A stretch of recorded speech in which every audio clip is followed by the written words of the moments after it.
Hello, hello.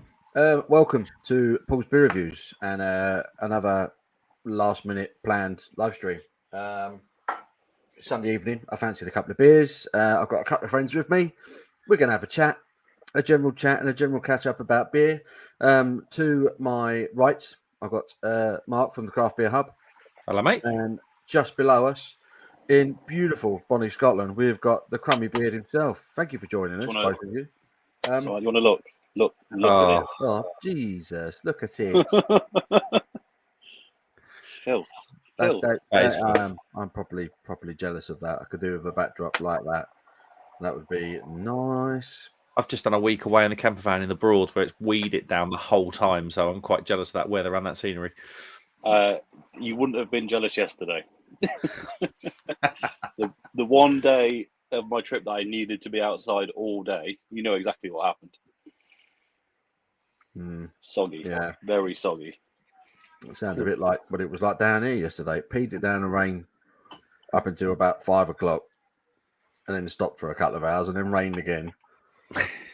And then this morning it rained and then it just gradually got nicer as the day went along. I was just so sick of the rain. It's not stopped bloody raining for about a month now. I think this is the fourth weekend on the bounce where the weather's been a bit rubbish. What happened to our summer? Where'd it go? You had it in June. That was it. Yeah, that was it. That's all you're getting. That's all you get. Global warming, ladies and gentlemen. Oh, no. That's the one. There's a few people tuned in. Simo, Sibby says, evening. Yeah, mate. Simo, you got done by Arsenal today. That's embarrassing, isn't it? Bloody hell. I know it's only a glorified friendly, but still, shouldn't be losing to that shower. Really, really. Chaos Milkshake says, hello. Hello, mate. Hello. Fluxington. That's a good name. That's another great name. Hello, Fluxington. How are you? Hello. How do? Kevin Parton. Good evening, all. Good evening, Mate, Kevin. How are you, sir? Simon says, "No, we always lose a charity shield." Right, it's just a friendly, innit? If you're going to lose a game, to be fair, it was 0-0 and you took off Haaland and put on that. What was his name? Palmer, or whatever his name is. That kid. That other ridiculously good striker they got. No, they had Alvarez on. Alvarez was on. They took off Haaland at 0-0 and stuck on this young kid. I think his name's Palmer. And it's like, I don't think they were really. I think they were wanting to win, but I don't think they were taking it too seriously, were they? It's a pre-season game, innit? They got a week before the real stuff starts, so it's But yeah, it's never nice to see Arsenal smiling. Got to make the shit teams feel special. Yeah, I suppose. Is that why it's a charity match? Yeah, charity. Charity. Well, they renamed it now, haven't they? They called it the Community Shield now, rather than the Charity Shield. James Corden comes on for Man City at half time. That's what a charity game. Ah, dear. So yeah. So what's been going on, lads? What's been going on? I mean, Tom, what have you been doing? You're up in Scotland again. So what have you been up to? What has your Scottish adventure consisted of so far?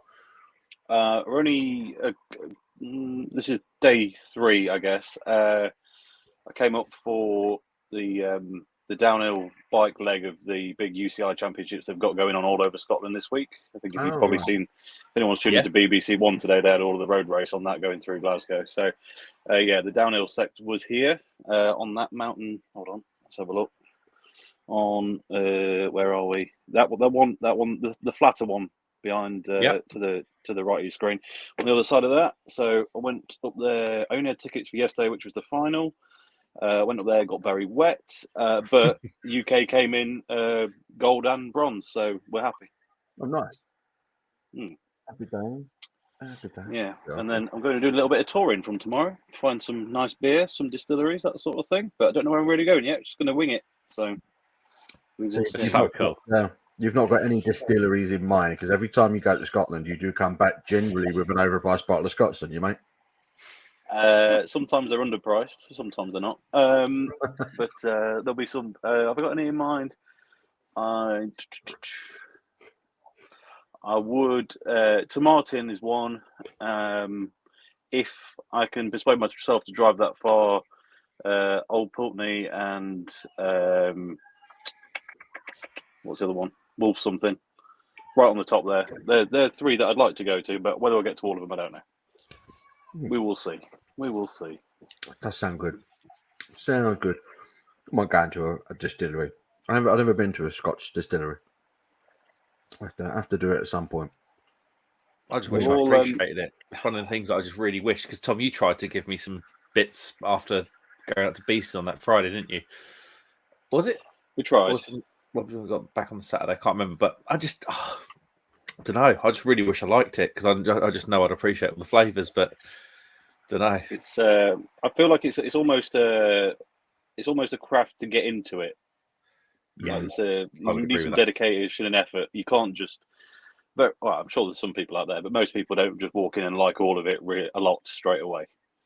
Yeah, true. It's definitely a nuance. It's a learning curve. For sure. I think it's harder to get into than beer, because I think one that you haven't got 45-50% alcohol burning your face off when you're sipping it for a start. It's true. But yeah, the flavors and the aromas are so much stronger. I think it just puts people right off. You do have to kind of get past that before you can kind of appreciate all the little intricacies of a good whiskey. Yeah, I think that's the thing, because I don't mean to sound like the people that go, "Oh, a beer's a beer," in it, but like whiskey to me, because I just haven't got that. I haven't got past that like burning thing. I'm just like, oh, petrol. Every time I taste it, like petrol. And petrol, fire. But I know you can get there. I don't need another drinking. I don't need another drinking thing. Yeah, I had. I was on the American stuff last night. I got in. I really fancied a whiskey. I had a steak, and I popped the cork on me Jack Daniel's single barrel. So I had a few drams of that with a good steak last night. I was like I saw the photo. Hey, I saw the photo. Was it on Instagram? Yeah. I've done. I was just sitting there, and I thought, I'm eating steak and drinking whiskey. Don't get much better than this. And I thought, that's a photo right there. That's the photo right there. Yeah, Insta baby. My connection dropped out then for a second, but yes, I saw that photo as well. That looked like a good night. That's the way to do it. It wasn't even planned. Randomly, we got the butcher on the farm. He left a couple of deliveries with us at the brewery because the people who turned up rang up and said they were delayed. So he said, "Can we leave these like meat parcels I got from with you?" And I was like, "Yeah, no worries. Yeah, of course you can." I won't steal them, I promise. And he goes, as a thank you, I'll give you a rump steak. I was like, all right. So you got me this cracking rump steak. So I said to Abby, we got dinner tonight. So shared a rump. Fancy a rump. Right. I'll be back in a mo. I need a top up. He's got a top up. He's gonna have a top up. Kevin Parton has come in with the question of the week. Well, not really the question of the week, but it's doing the rounds, isn't it? A lot of people are really topic, isn't it? Yeah, a lot of people are really offended by this. My thoughts are Green King sponsored the festival, so it's just a business thing, isn't it? It's just. Did they actually sponsor it? Yeah, Green King were one of the sponsors of Great British Beer Festival. I know that the Weatherspoons were, and it's a beer that I only ever see on draft in Weatherspoons because I don't think anyone else would take it. But I didn't know Green King were. That's really, really interesting. That's really interesting. And what was the category? Was it best British bitter, or was it a bitter category, or was it? I honestly don't even know. Honestly, don't know the category. I'm genuinely not interested. It's like as soon as it came up, I was like, okay, they've obviously given Camera a bit of funding. Essentially, they've bought an award, right? Yeah. At the end of the day, Camera are a business. If you want to have a go at them for it, you can. It is a fix. People are going, oh, it's a fix with their magnifying glasses out and using their detective skills. Of course, it's a fix. They bought it. They bought an award. But Camera are a business at the end of the day, and if giving a brewery an award is a deal that makes them a bit of money, then so be it. But I don't know why people get so upset about it. I think it's just that I don't know. I can see why people do. I can see why people do. Yeah, it doesn't really affect anything on a personal level. It's just that it's I don't know. It's a bit of an injustice there almost. It shouldn't happen. But business is business. and it happens. Let's have it right. It happens in the music industry. It happens in the film industry.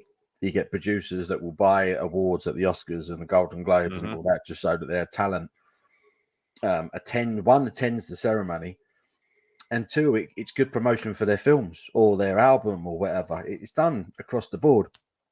All I know is that it was another very good beer festival, and I had a bloody good time. Yeah, it was very, very good. I think people are choosing to be triggered by that, and it's mostly by the people that weren't there that have been triggered by it. So it's just like it's really not that important. It was better than last year. I thought the selection was amazing. There was much more keg represented this year, obviously, which I'm more bothered about personally. The American bar was bigger this year, slightly, but a little bit. It just seemed a better layout. Cromarty. That looks American, but it's Scottish, isn't it? It's Scottish. This is a Munich style Helles. It's definitely a cloudy one. Whoa. Doesn't look like Munich style. No, not at all. It tastes good, and that's all that matters. We'll say it looks nice.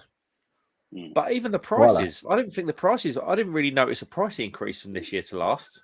I didn't either. No, I thought we're joined by another slag. Slags. No, I didn't think the prices were particularly unreasonable there this week. No, I didn't either. There you go. I thought it was just I thought it was a really well put together festival, to be honest with you. Loads of choice, lots of selection. Great to see. Like I say, probably the biggest plus point for me was seeing keg represented more. The keg bars were generally kind of tucked away in the corners, whereas this year, I don't know if you chaps noticed, there was one big long keg bar as you walked in from the second hall from the first into the second hall from the first. Sorry, and I don't know. It just seemed really, really good festival. Yeah. No, I'll tell you, it's been my favourite festival for a while now. I just like the venue. I like the natural light. The atmosphere there is always good. You know, there's people there who genuinely just seem to want to have a laugh. People wear silly shirts and put silly hats on. It's just a giggle. It's just a giggle. That hat man must do some business. Oh, unbelievable! Just people walking around with turkeys and rainbow-coloured squid on their head. It was quite funny. Yeah. No, I love it. It's a good festival. So I'm not a camera member. Never have been. I have no intention of joining. But they put on a good beer festival, and the selection of beers that everyone I've ever been to has always been fantastic. Yeah, I agree. Completely agree. I didn't even realise they gave out awards. That's how little knowledge I have of what camera actually do at these beer festivals. I thought there'd be something along those lines. I guess you've spoken about the Abbott Ale debacle, but people are there to make money. People buy awards all the time. I'm not there for that. I'm there for the beer and the company. Yeah. Jesus. It was really good this year, actually, because when I went last year, I think you guys went the day after, or I think you guys went Wednesday, Thursday, and it was all just a bit sort of broken up. But they're like everybody was there on the Tuesday, weren't they? Yeah. It was obviously good. Apart from yourself, Tom. Yeah, Tom. Tom. I think Tom's frozen, looking very serious. He just slapped the laptop over his knee. Yeah. Yeah, no, it was nice. It was nice bumping into. I had no idea who was going to be there. I knew John was going to be there. Obviously, I came down with Chris. I wasn't even 100% sure you were going to be there, Mark. So I didn't even know. So I bumped into you. I was like, there he is. Hello, mate. Simon again had no idea Simon was there until we put up a post on the morning with him on the train, and then Rate my beer. Yeah, rate my beer. Paul and Michelle. Was it Michelle? It is Michelle. Yeah, Michelle. Yeah. Paul and Michelle. Good to see them again. Lovely Craig, people. Kent Beer Review. Craig, yeah, he was there. Rasco Disco. Rasco and Disco were both there. It's a lot of familiar faces, which was great. It was just added to what was a really good day. So certainly was.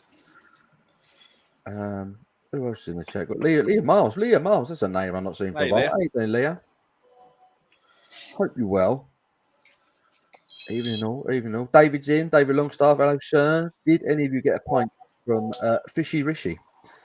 No. Thankfully not.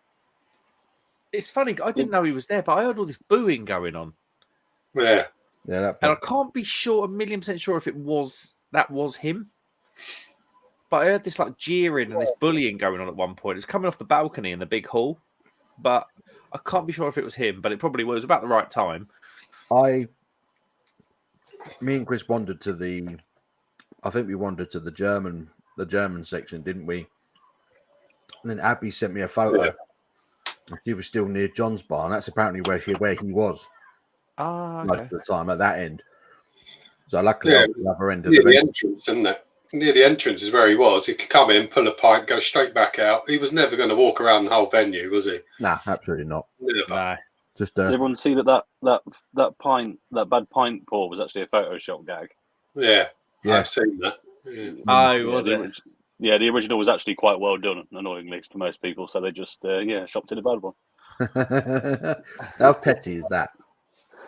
Yeah. I don't like the guy. I don't like any politician, full stop. But to actually mess around with a photo, it's just odd, really odd. It was one of his constituents, or one of the brewers from his constituency, wasn't it? Yeah. Up in like Yorkshire or something, I think someone said. Who knows? I saw it. I didn't pay much interest to it. I just anything with him on it, I'm just not interested. Yeah. I mean, Abby sent me the picture, and I said to Chris, I was like, "Guess who's here?" It's showing us. I couldn't believe it. I thought, talk about timing. It was weird. It was a little bit weird. Believe it. I thought someone was winding me up. I was like, of all days, like even if it had come the day after, it wouldn't have been as much as a kick in the face. Yeah.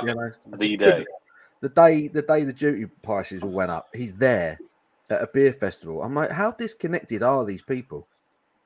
It's incredible. Like, read the room, mate.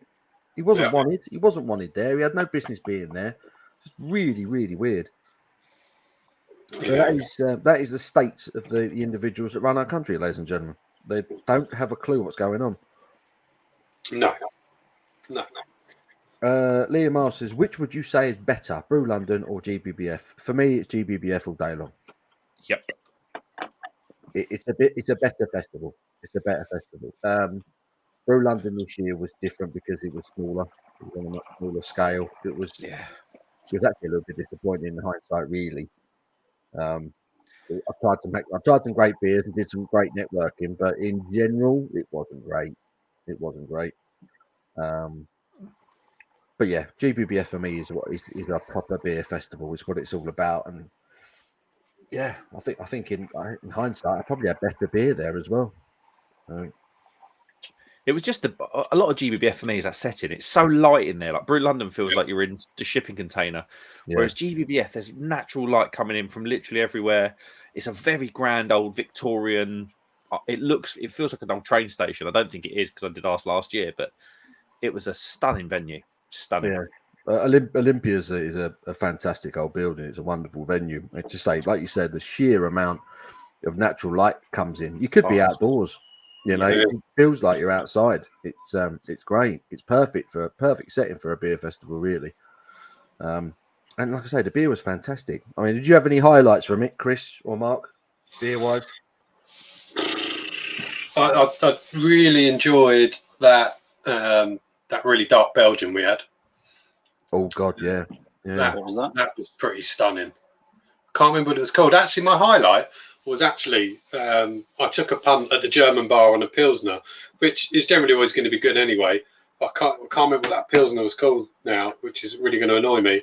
But that Pilsner was absolutely glorious. Probably the best German Pilsner I've ever drunk. That's the highlight was that Pilsner. Yeah. Ooh. Yeah. For me, it was the Andex Hellweiss from the German bar. I had a couple of bottles of it in my recent Beers of Europe order, but on keg, it was just different. It was just different. Really high quality. It fits right in. Yeah. I had, what was that black IPA? Was it AleSmith, Chris? The one we had right at the end, the American. That was really good as well. Yeah. That was banging because we tried, someone else had it first, didn't they? And we tried it and we're like, that's a black IPA. Yeah. And we had to have a pint of it. Yeah. That was stunning as well. That was an absolutely stunning beer. Can't remember what it's called. I think it was from AleSmith.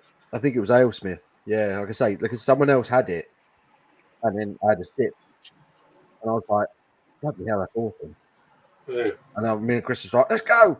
And I think we pretty much ran to the bar to get it. So, yeah, AleSmith with the black IPA. That was incredible. The Belgian dark that we had from a wooden cask. Yeah. That was lovely. That was a really nice touch. That sounds special. John's West Coast Pale. I forgot. I was literally going to say this. That What- needs a mention, doesn't it? What was the name of the West Coast Pale? Sunset State, it was called. That, and again, I don't need to blow smoke up John's bottom because he does it on his own. That beer was terrific. It was terrific. It was really good. It was really nice. I enjoyed that. I think the compliment of the day probably comes from the guys at Elusive who tried it and said, that's a really good West Coast. Yeah. And if Elusive tell you make a good West Coast. Like I say, they know their way around one of them, don't they? Have you just seen they've just released their triple, or they're going to release Triple Oregon Trail.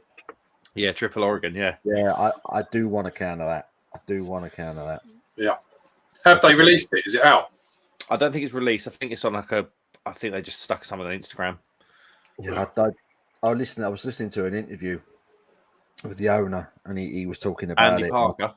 That's it. That's the one. He talks to the guys from Beer O'Clock Show a lot, and he said that they were going to try and get it out for the end of August.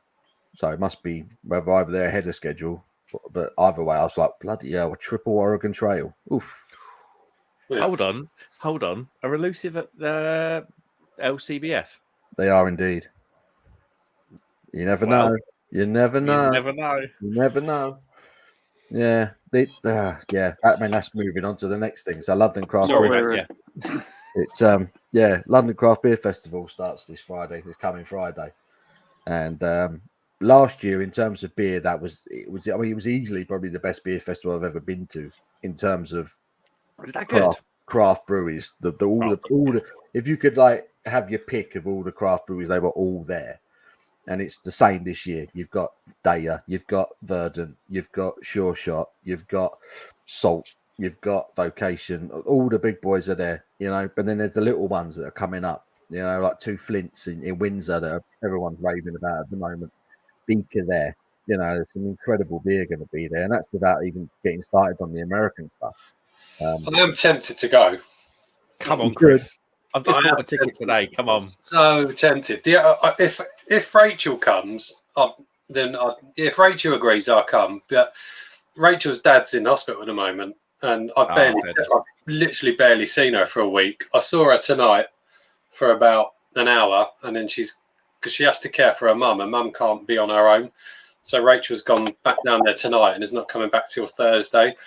So Friday, I was planning on spending the day with Rachel, but if she agrees and says, yeah, I'll come for the day out, I'll be there. It's a good festival. So once you bought your ticket, all the beers included after that. Oh, nice.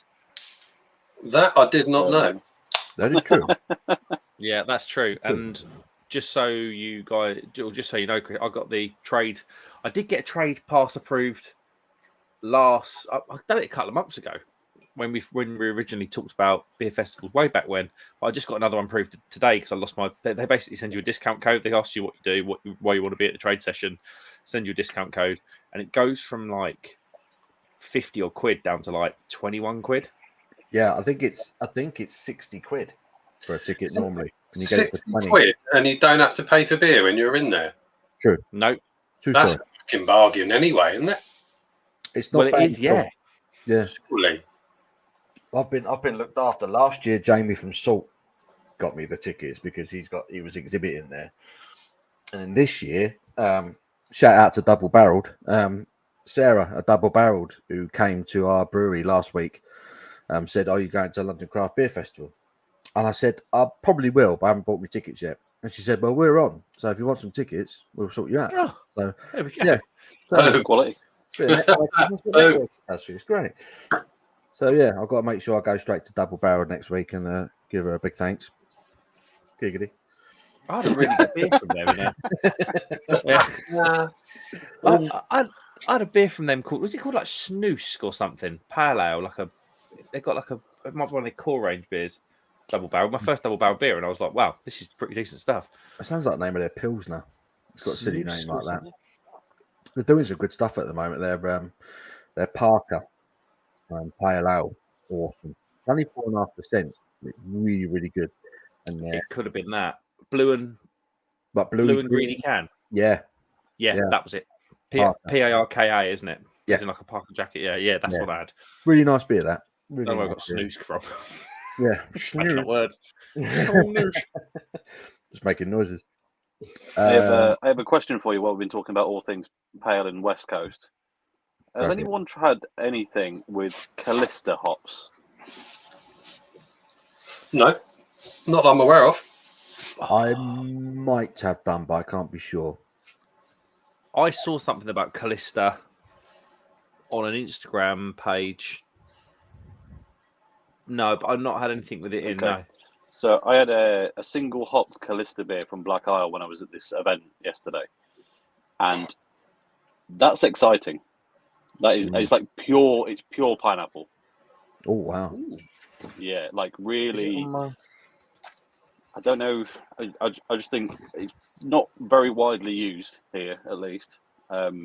Yes, if anyone knows of anything else that's predominantly Callista, I'd be very happy to know about it because that was a banging beer.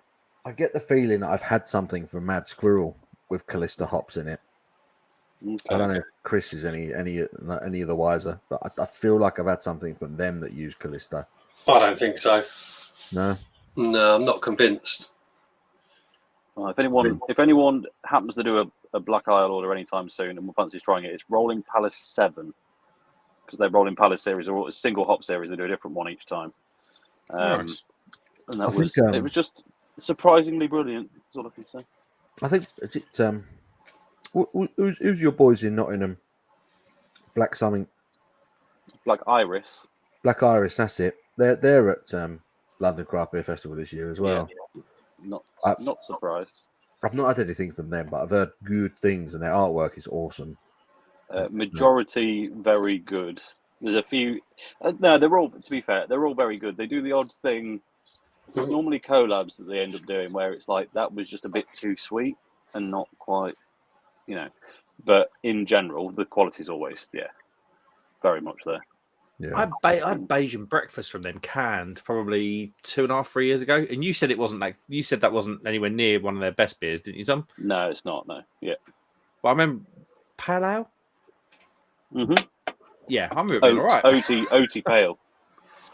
Yeah, I remember it being. I can't remember exactly, but I remember it being pretty decent. nice. Hello, Yeah, Pete. give them a go. How are you, sir? Mr. Bowtie Pete in the house. Is that Pete? Lovely guy, he was. That was a lovely guy. We bumped into Pete at Great British Beer Festival. Pete is a local regular in the bar at Creative Juices, and he's a home brewer.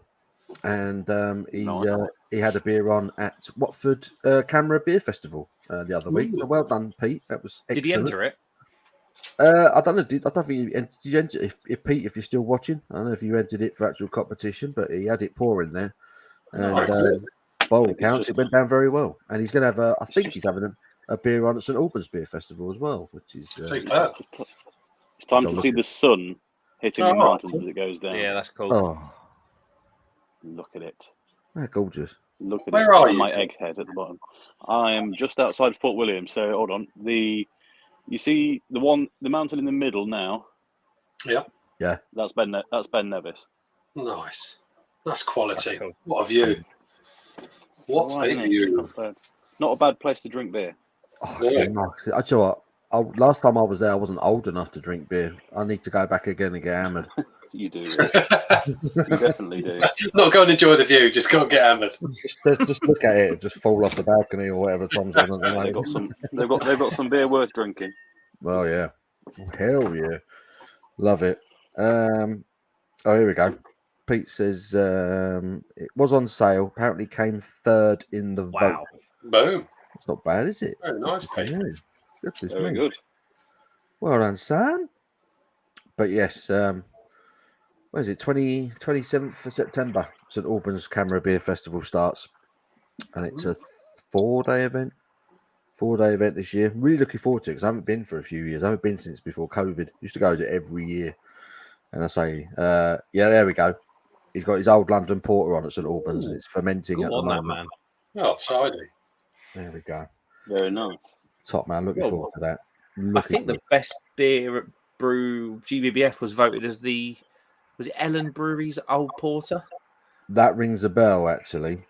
It was old. Was it a porter? It was old something.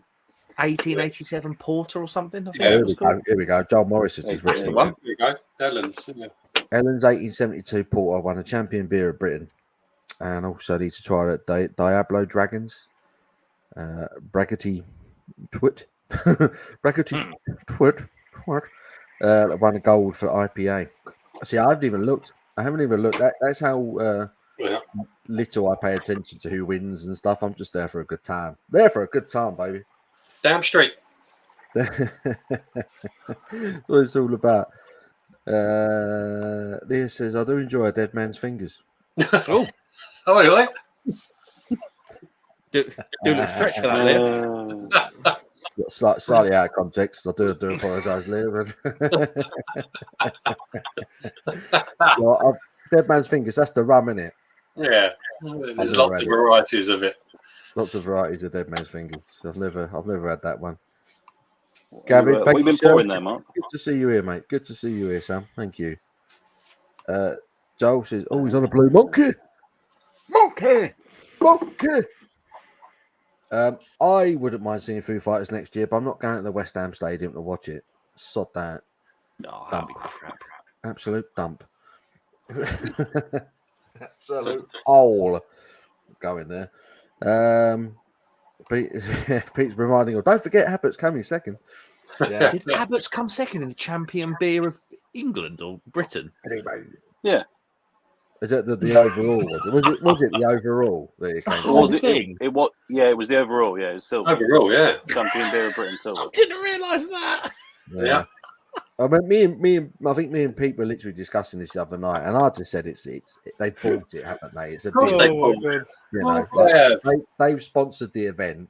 Yeah. So look, you can do us a favour by giving us an award that we don't deserve. Yeah. To try and boost our sales a little bit. You know, it's business. You know.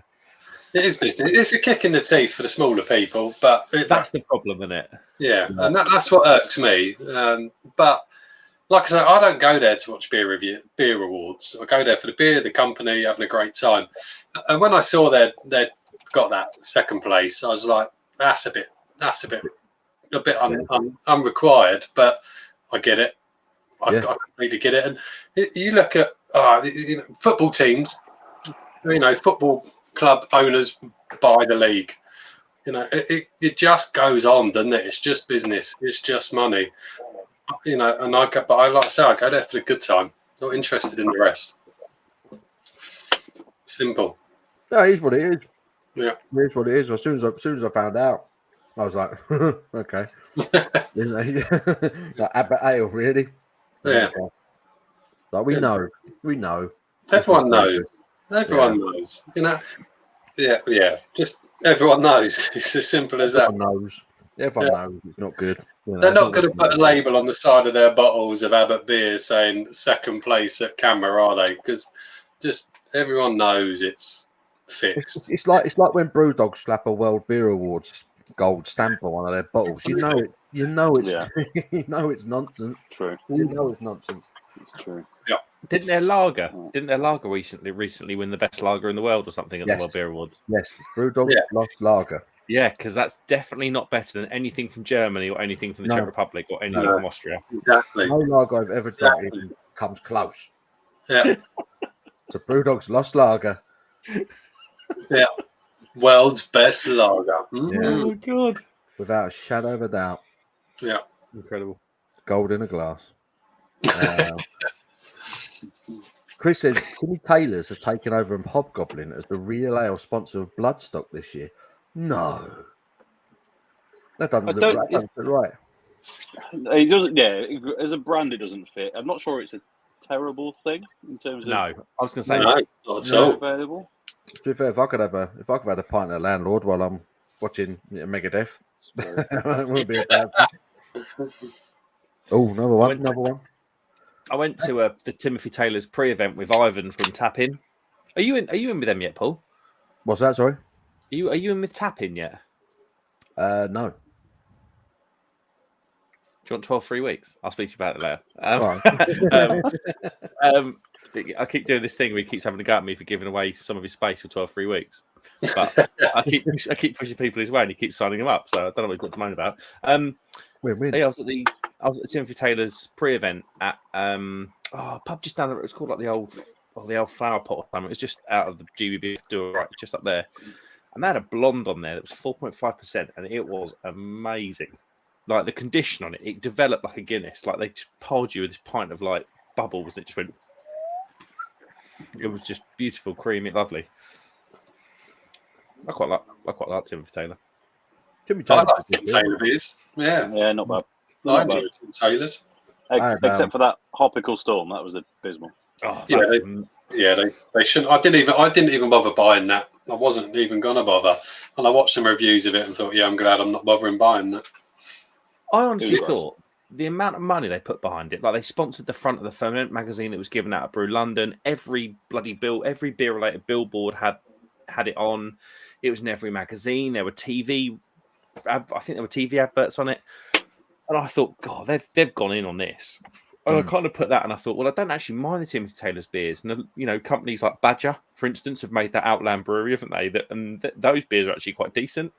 So I kind of thought maybe Timothy Taylor's have gone all in on maybe starting a craft range because they can look good as well, like a premium matte wrap on the can. It looked really good. But it looked like a Brewdog knockoff. I didn't like the can. I didn't like the can. I thought it looked cheap. Oh, I'm a bit of a sucker for a matte kind of textured can wrap. So yeah, I do like textured can wraps, but I didn't rate that. I just But we're all different. I didn't rate the look of it. Mark's that guy that roll around London in his matte black Mercedes, isn't he? I like my can wraps. How I like my condoms ribbed.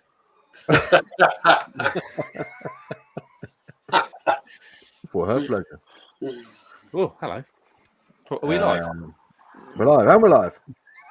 I was going to say, Simo's off. He said, have a good night, folks. I'm off to play some more Baldur's Gate. Christ. Silence. Yeah. What is that? Is that a video game? Or is it a band or something? I don't know. Never heard of it. Enjoy Baldur's Gate, Simo. Thank you for joining us, mate. Maybe it's a euphemism. Maybe. For play some of the old Baldur's Gate, do you know what I mean? Baldur's Gate. I'll have to play a bit of Baldur's Gate, son. Joel says, how come Timmy Taylor's landlords are winning second in bitters? It's a bloody pale ale. Is that problematic? Yeah, but it was a pale ale 35 years ago when it came out. It's not comparatively pale in to what we believe the style to be now, is it? That's the problem. Because I'll be honest, I had no idea it was a pale ale. I always thought it was a bitter. Yeah, it's pale. They're bitters. A pale bitter or golden bitter. Their bitter's called Bolt Maker, isn't it? Bolt Maker, yeah. Yes. Yeah, that's a bitter. Definitely a bitter. Well, you learn something every day. I love their Landlord Dark. Yeah, Yeah, it's good. Yeah, dark. As soon as you say that on the internet, a load of people will flood in telling you it was actually called Ram Tam. It's just relabeled and they're furious about it. Yeah, you're right. I've seen the fury over that. Fury. Oh, the fury. It's like fish. Speaking of fury, I need to go and furiously pee. Fucking man. Furiously. Furiously. You're a furiously fish. Furiously, too. Sean Connery. David Wilson is in. David Wilson, another lovely chap that we bumped into. He's absolutely, he's a legend, isn't he, David Wilson and his brother, two absolute top quality men. Couple of gentlemen. He always wears black, like Johnny Cash. Thoroughly enjoy his company. Yeah, he's a good old boy. Didn't like us turning our noses up at doing the old Oakham Citra comparison at the Discovery Bar, though, did he? Do you remember? He was like, Oakham Citra, and we were all like, oh, and he's like, oh, shut up. I like Oakham Citra. I wasn't involved in that conversation. Oh, it's probably just me then. Well. I missed that bit. I like Oakham Citra. I Just was shoot gonna go to the Oaken bar because they had Green Devil on as well, and I completely forgot. Yeah, the Oaken Citra is it T95? That is cracking. Yeah, that was good, wasn't it? Yeah, It was good. I had that in a Weatherspoons. yeah. No shame. What's T95? Is that like a hot pellet? Is it T95s are hot pellets, aren't they? Yes, basically. So they've done a canned, slightly more crafty version. Oh. And yeah, our local Weatherspoons they sell it in cans there. Yeah, they do. Random. Yeah, Probably random, but it's very nice. Very it's nice. very nice. Wasn't Pete the says, guy that- sorry, I just said I think I had the Abbott's Reserve once. Didn't think it was too bad, but that was several years ago. Is that the one in the black with the black label?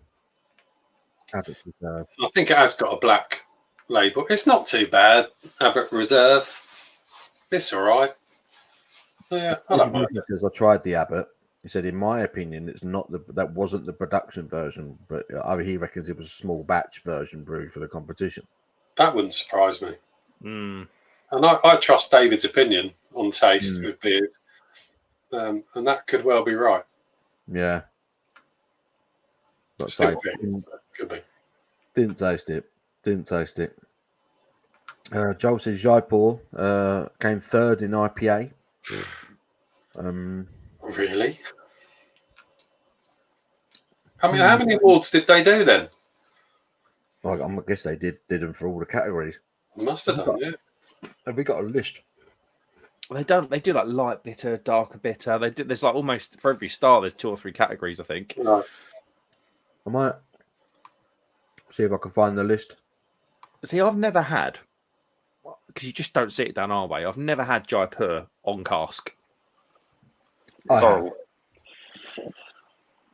I've only ever had it can from Morrison's, and it was like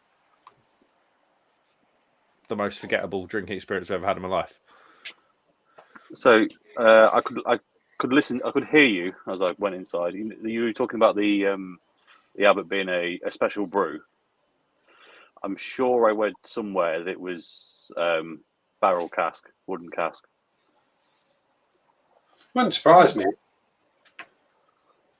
Which would make a massive difference. Yeah, they've got the capabilities to do it, without a doubt. Yeah. So it might go some way to explaining. So yeah, we've got the Champion Beer of Britain 2023. So Ellen's 1872 Porter. Championship Beer of Britain. That's all they're saying. What's the whole list?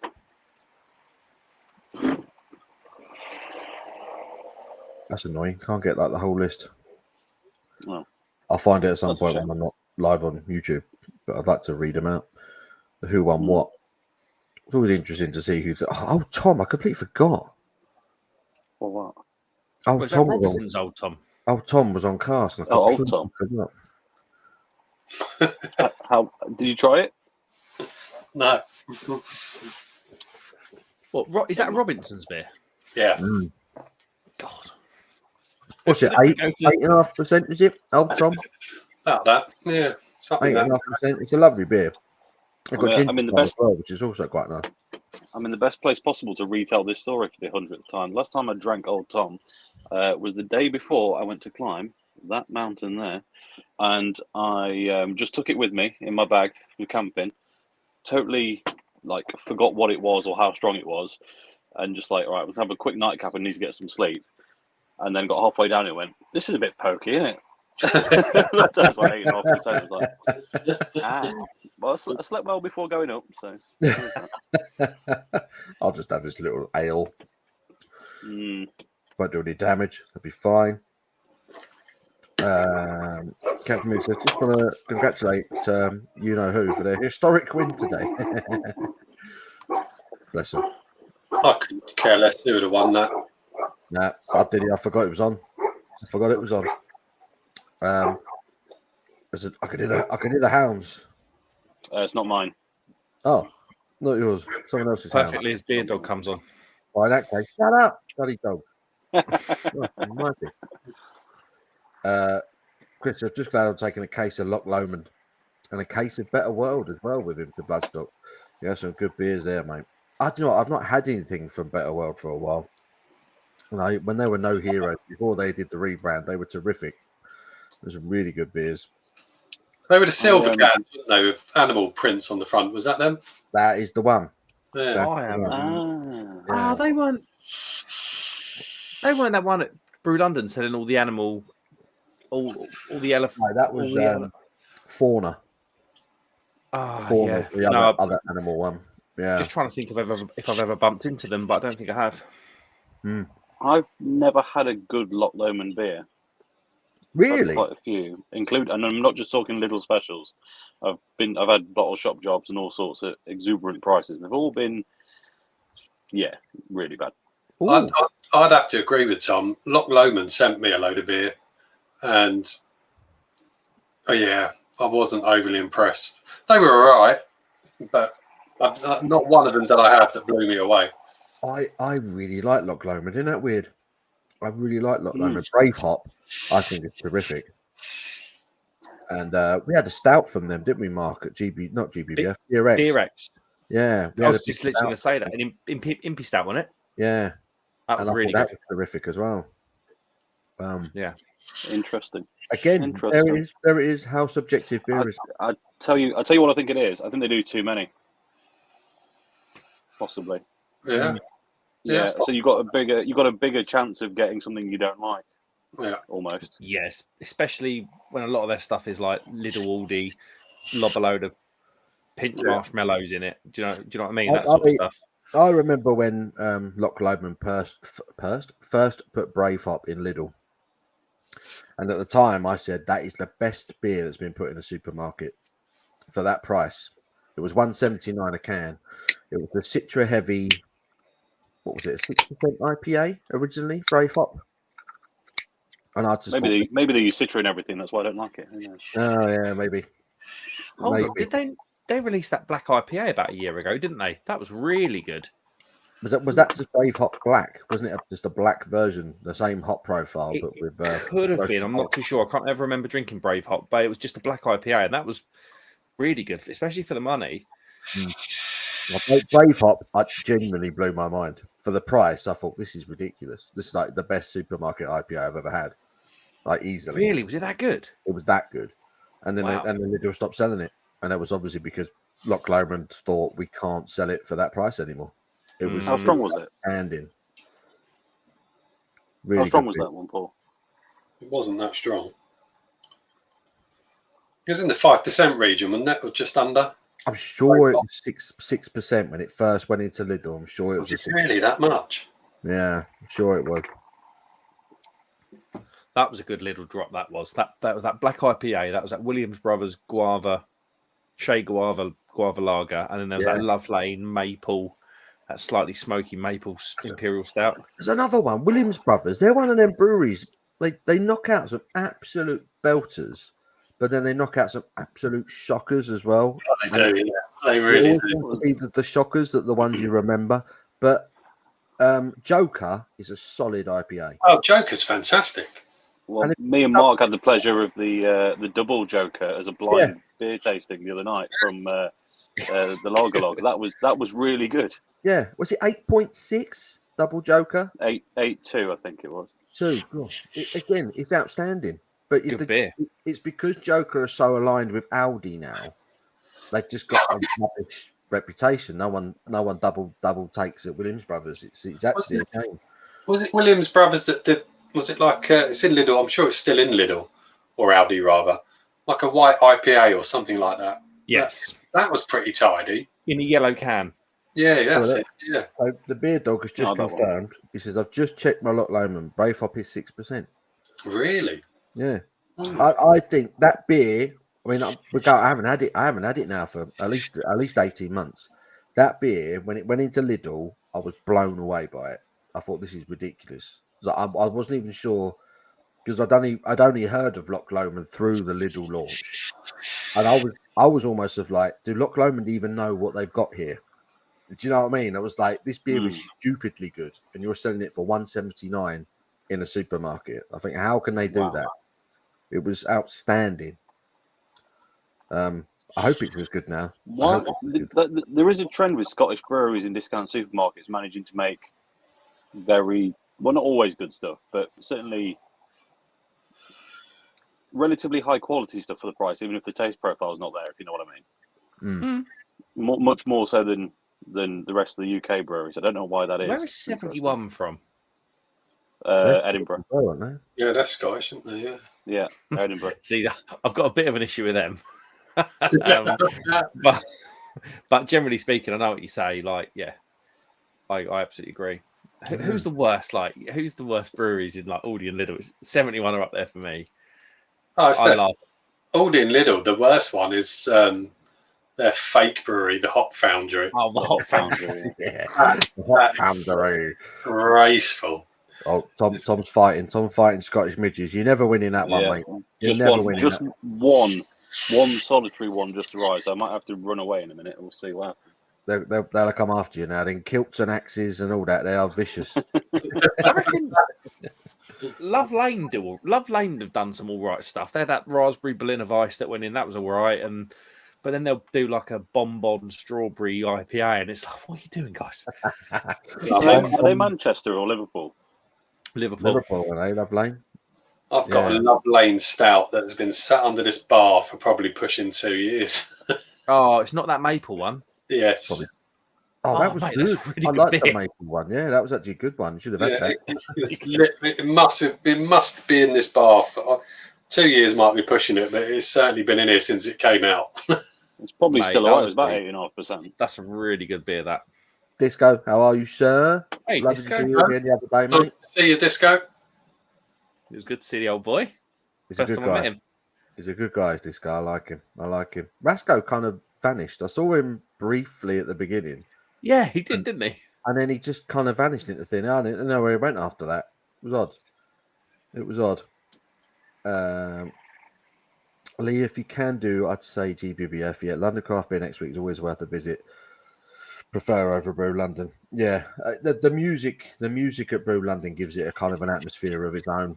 But GBBF, I think, across the board is the best. Is the best festival I've still ever been to. I'm looking forward to London Craft Beer Festival this week purely because it's going to be cooler. So last year it was like 30 degrees. And if you've ever been to the tobacco docks, it's like a giant greenhouse, essentially. We were sitting there and I was just drinking lager just to replace the sweat. It was so hot. Ridiculous. That is not medical advice, we should say. No, I wasn't. No, I'll say don't do that. It didn't help. It didn't help. I just sweat more. Is that like a Dr. Stu moment? Dr. Nick moment off The Simpsons? Where he just felt that bad medical advice. Yeah, bad medical advice. Oh, his legs falling off. Oh, so funny. Cats and Mixes. I love Timothy Mallet, Alan, Claypole, and Curry. Was the list of his favourite Tims. There you go. Captain Meat, always with the key information there. You love that. Oakham do pretty. I agree. I like Oakham. Yeah. I don't think I've had a bad beer from Oakham. No. Inferno. I've forgotten the other. Oh. That's a really good beer. Was that not like a cinnamon? Was that not like cinnamon or spicy? No. No. Like a golden. I think it was a golden ale or something. The Inferno one. But, Inferno's got like 12 different hops in it or something. but very, very good. I know the one I'm thinking of. It And, was from Anarchy Brewing. Do you remember them? I don't know if they're still going anymore. Up in Newcastle. It was called Anarchy Brewing, and it was called like Kiss of Fire, and it was literally like an IPA just with shed loads of cinnamon in it. I took a sip. I was like, "What is this?" I can't stand cinnamon either. Oh my god, rancid. Oh, what's the other one they do? Bishop something? I had one in a green Bishop's can. Farewell. Bishop's Farewell. There you go. See, this is why Tom's on the big bucks. He remembers the names. Sometimes. He remembers the names. That was another good beer. I like them. David Wilson said the keg version of the Citra was outstanding. I'll disagree, but the quality is probably there. Pete Hodge says, I did T90 Citra versus the standard. one more bitter than the other, but not much else difference, in his opinion. Well, I enjoy them both. I know that much. Wasn't the guy at Oakham the guy that introduced Citra in a? It wasn't he the first person to use Citra in a beer and then introduced Citra in a beer went to the UK or something? Yeah, there was a debate. Yeah. There was a debate between who did it first, Oakham or Fine Ales up in Scotland. Funnily enough, I think it came down that Oakham pinched it by a little bit. Citra's better than Jarl. I drove past Fine Ales as Mark drunkenly rang me from Brew London earlier this year. Funnily enough. Oh yeah, I remember doing that. Yeah, on the train. No, it was you stood at Blue Monkey. Oh yeah, of course, yeah. Oh yeah, I had a couple of good beers from Blue Monkey at Brew London. It was actually quite nice to drink their beers. It was very nice. Their New Hampshire IPA just won a World Beer Award gold for IPA in an ABV bracket. Yeah, and their Cinder Toffee Stout. That won the Sweet Stout Award, didn't it? As I recall. I can feel a Blue Monkey. Great shouts. I can feel a Blue Monkey order coming on it. I like the ginger one. The ginger pale ale was lovely. Really enjoyed that. Yeah, it's very nice. It was good. I did twist. So when I was at Brew London, Tom and I had this chat quite a while ago. We talked about doing a collaboration because I'd never done a collaboration beer before, and I'd love to. I'd just love to do it. It'd just be just a little thing to tick off my list. And I spoke to Brew London. Spoke to Blue Monkey at Brew London. Then I spoke to Ian again, and he was like, "Definitely." He said, I think they're just slammed at the moment, Tommy. He said basically their brewing kit's just like flat chat. So he was like, end of this year, beginning of next. I was like, okay, I'm going to hold you to that. And he was like, yeah, please do. Surely, if anyone's doing a collab, it's the Crumpster. I will be involved. Don't worry. That's me and that's me and Tom. Sorry. Oh, nice. Because we talked about possibly trying to get a couple of different breweries. I don't know. We had these like big ideas about sort of. We did, didn't we, Tom? We had kind of these ideas about what to do with it. Yeah, there's a few iterations going around. Something will happen somewhere, sometime. Stay tuned. Nice. But yeah, they're at GBBF. I think they've had such a busy year. I think Ian took them all down for down the boozies. No work. They did. All play. They had a good time. They certainly seem to be going for it, don't they, at the moment, Blue Monkey? Fair play to them. They're on it. On it. That's what we could do is wish them all the best. All the best. All the best. Joel's put a link up with all the winners. There we go. So if somebody wants to have a click on that isn't me, balls it up. Well, there we go. Hold on. I need to remind John, he used to find out how to enter the competition. I think Banding Car was better than the winner. Ooh, do you know what? I never had a pint of Banding Car. I intended to, but got distracted by beers. There was just so many, weren't there? There were too how many. How many do you reckon were in there? 4,000? No, I don't think it was that many. I think someone said it was pushing 1,000, nearly 1,000 beers. Oh, I thought it was well over 1,000. Sorry, my bad. But still, like it matters. Yeah. Do you know what I mean? You're never going to get anywhere closer. You could go there 20 times and not get around them all, couldn't you? Exactly. I think I probably drank. This list has got. You're in? Yeah. Tell me we can eat. Yeah. I was gonna say this list has got them by category, like the top 3 or 4 in each category, rather than the whole list. Let's do it. I want to hear. In order. Want to do it? Right. Okay. Can you still hear me? No. Clicked off. We can hear you, but I can't see you. Okay. So darkness. That's fine. So in the mild category, it was Harvey's Dark Mild took gold. That's a Scottish brewery. Mm-hmm. Then Bank Top Dark Mild took silver, and Grave Diggers Brewery Church End Ale took bronze. Session Bitter, Salopian's Darwin's Original took gold. Landlord took silver, and Captain Bob by the Mighty Oak Brewing Company took bronze. That's a great name. Captain Bob. Premium Bitter Abbott took gold. Jemima's Pitchfork from Glamorgan Brewing took silver, and Bateman's Triple XB took bronze. To be fair, Bateman's Triple XB, when it's good, I don't hate that. IPAs, Diablo Dragons took gold, and that's from Bragley de Twitlol. That's actually the name of the brewery, which is fantastic. What? Brave Hop from Lot Lomond took silver, and then Jaipur bronze. Hey. Session Blonde and Golden. Gold was taken by Island Hopping from Swanee Brewery. Inferno from Oakham took silver, and Oracle from Salopian took bronze. We talked about a lot of these tonight.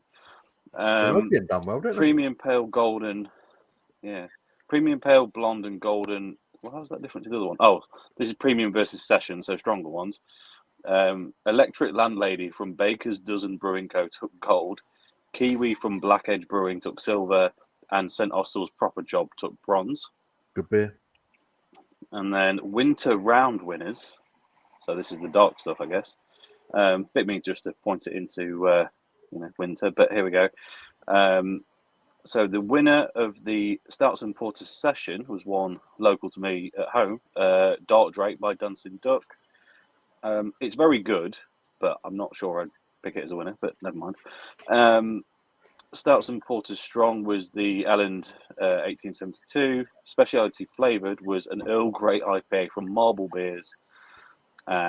Speciality Differently Produced was Dead Man's Fist from Chapter Brewing Company. Dead Man's Fist versus Dead Man's Fingers is even more worrying in some senses. Let's not go there. Brown and Red Ales. The mild in that category was taken by Brampton Mild from Brampton Brewery. And then Barley Wines and Strong Old Ales, Old Tom took that one. That's all of them. It's a good beer. Well, there you go. So now I feel like I've got a load of beers to try and find. Salopian are an interesting one, aren't they? Because they brew very good cask and keg, don't they? That is interesting. Let me know how you get on with the Dead Man's Fist, Paul. Yeah, I'll have a look. I'll do the fingers first. Make me weigh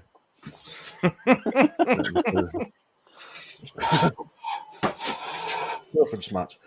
Let me catch up with these comments a little bit because the late one's been down. Captain Meat says Carly won the best bag lady piercing can award. They did. Dave says, okay, but sort of fried charges are always interesting to sip 3 in a row. At St Albans Beer Festival, I told us listed as a mild. A friend and I had a pint each. It was the first beer of the day. Goodness me, first pint. Lights out, mate. To be fair, we didn't mess them out. Me and Chris, we went to the first beer I went to was the American Bar, and I had a double IPA from Stone. That's good work. It was 8.8%, but I only had a third. They wouldn't sell me anymore, so they knew what they were doing. And then I had a pint of Old Peculiar. What? Hold on. Oh, was it the cask one? It was cask. Sorry, it was the wooden cask. I don't think it was wooden cask. Was it, Chris? No, I think it was. No. But it was very nice. I didn't realise how complex that beer is. When you get it on cask, I didn't know what was going on with it, but it was lovely. I had it on the wooden barrel cask at Tan Hill Inn when I was there a couple of months ago, and that complex doesn't even it's not the same thing you get in the supermarket. It's it's still an old school beer. It's not necessarily going to live up to something that was engineered for a modern brew kit today, but at the same time, it's astonishing. The difference. You got it. It's definitely worth trying. You won't regret it. I was stood there drinking it when I first bumped into everyone. So John, Mark, I had my pint of Old Peculiar in my hand, and every time I took a mouthful, I vividly remember what is going on with this beer. I was just it's lovely, but every time I tasted it, I was getting something different. Bloody hell. Just an extraordinary bear. Really is good. Old Peculiar just exists to me with my dad drinking it out of a bottle at a barbecue. It's not the same stuff. No. If I see that, I'll have to get a half and have a little go. Yeah. Yeah, it's well worth it. It was an experience. I'm glad I did it when I was sober. The only problem is, Mike, if you want the wooden one, I think the only two places in the world you can get it are the Black Bull in Paradise, which is their tap room, and Tan Hill Inn. Well, Tan Hill's probably a visit that's going to be on the cards at some point. So Nice. 71 Brewing from Dundee. There we go. Dundee. Oh, Dundee. My apologies. The worst liver brewery is Donkey Stone. I don't think there's any argument. That's the best one. they are. Point. They've gone. Have they gone? They were. They were the worst one. They've gone now. Yeah, they have gone. I mean that's sad, but not surprising. Yeah, but this is the thing, right? Every brewery that went after COVID didn't go solely because of energy and things like that. Like Donkey Stone were on a race to the bottom. They had a tap room. They had a really state-of-the-art tap room that they let go. You know, you can't build a brand. You can't fill your tap room and build a brand on one of your most commonly sold beers being absolute rubbish. Yeah. It's impossible. It's a race to the bottom. Like, you know, I'm sorry to get on a bit of a perch with that one, but it's something I say all the time, and that's why I go back to these beers. These beers are like Salt and Thornbridge, and putting these beers into Lidl. I just don't see why they would have done it. What are you? I just long term. I'm just going to go on mute. I'm going to go calm down for a minute, all right? Calm down. Have a breather. Have a breather. I love a rant. We all love a rant. That was a rant. Speaking of rant, David Wilson said Dead Man's Fist was at Great British Beer Festival. Smoke Pour was okay, but he's had better. I'm being mature. He's had better fists. Not that one, then. Joel says, such a shame that Wadworth Brewery are closing down. The beers are quality. I didn't know that. It's the first I've heard of that. Apparently so. That sucks. Oh my lord. Not good. Not good at all. Well, Mark Jones just popped in. Here he is. Hey up, you southern wussies. And Tom. Northern. I'm more northern than all of you at this point in time. Only the polar bears are more north of you, mate.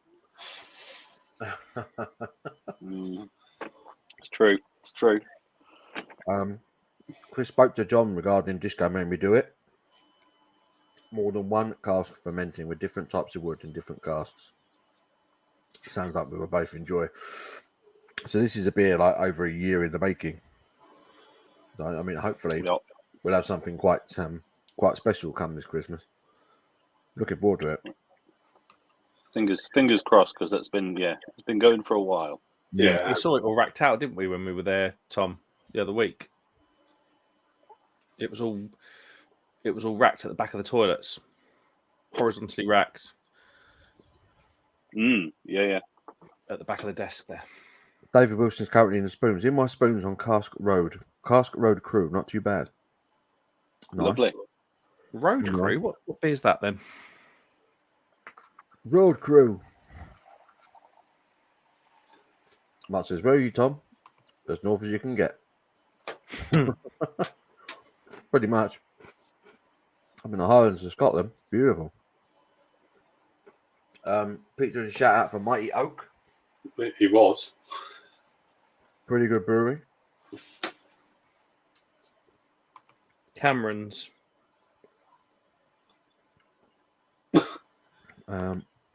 Mark says, I'm down south tomorrow delivering to Primark in Woolwich. Oh, man, that is rank. South of the river. That's where the dirtiest football club in the world come from. Hang on a minute. Us Southerners don't say Dan. Dance. Dan. Stan. Dan. Dan South, son. D-A-A-N. Dan. Dan South, son. Dan South. Not Dan South. Not Dan South. I'm going Dan South tomorrow. Dan Dan South. Dan South. You there, boy. How much is that turkey? You don't think like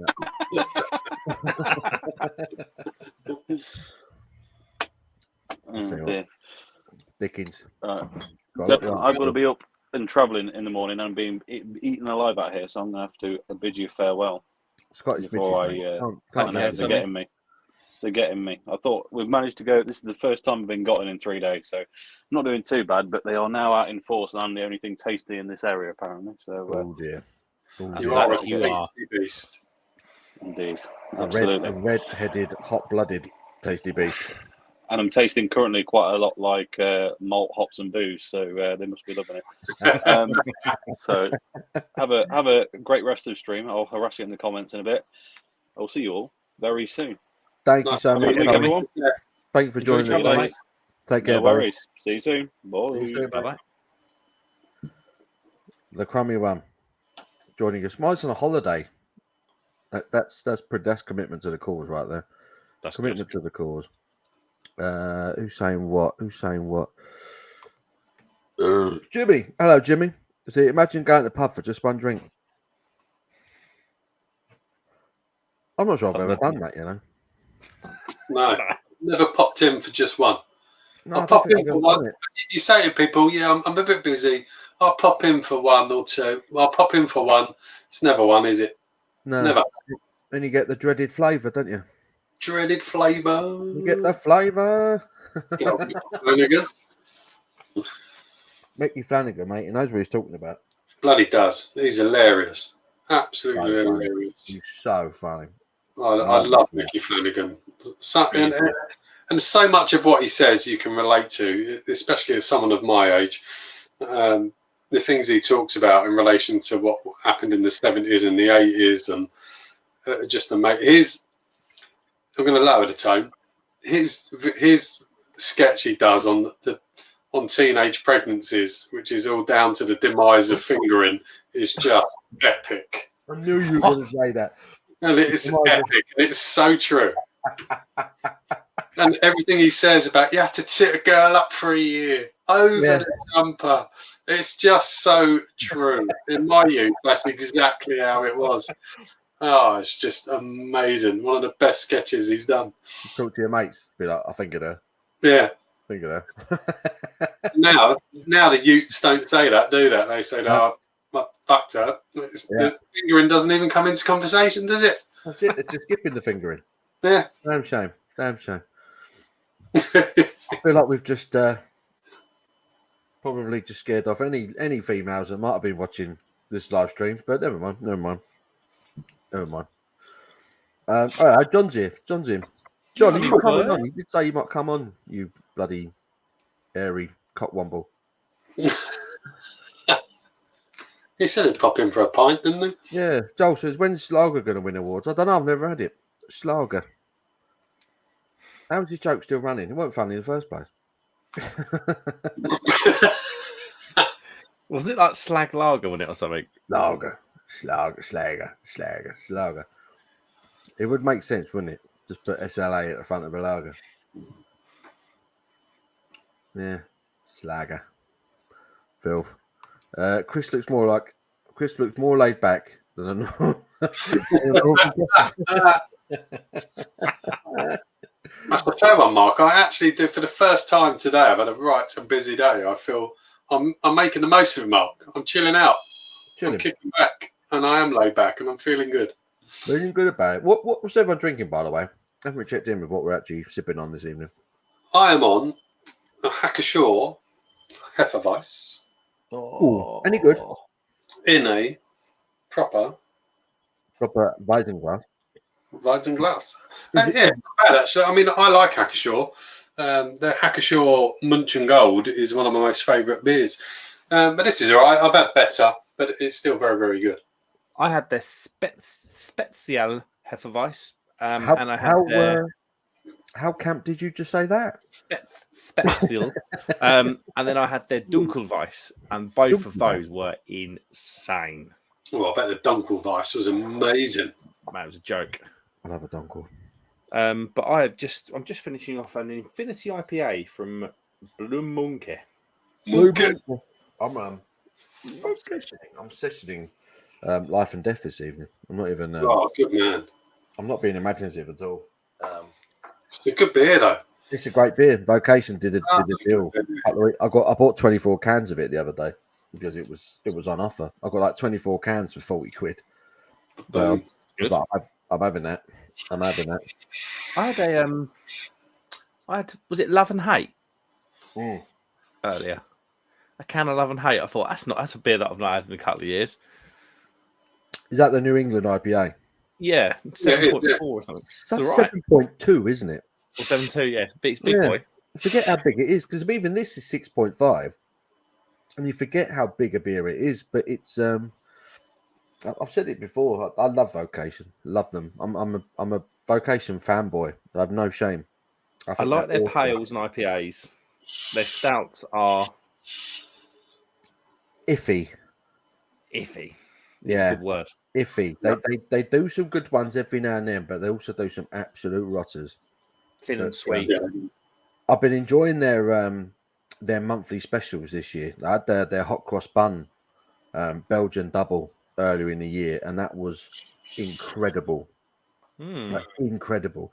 Like anyone who watches my end of year video where I compile my favorite beers of the year, that it's in there. It's going to be in there. It was exceptional. So good. They nailed it. Did everything it was supposed to do, like a Belgian double, but with like flavors of hot cross bun. You know, that does sound bloody lovely. It was incredible. It was so clever. Clever beer. They know what they're doing.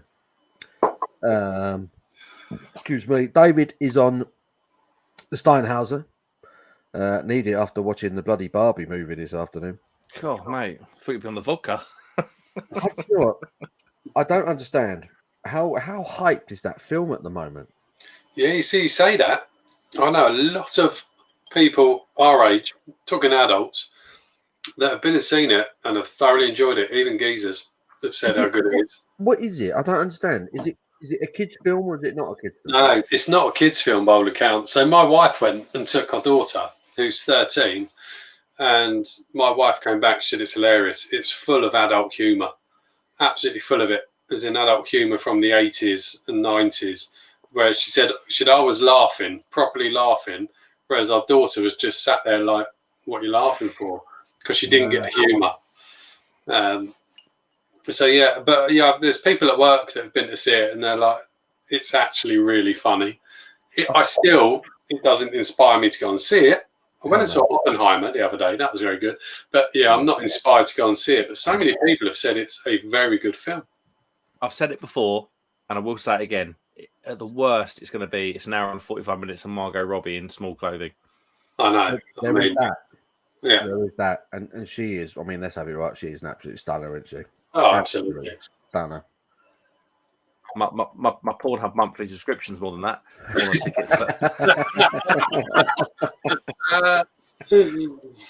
Yeah, she is absolutely gorgeous. And she's also a good actress to go with it.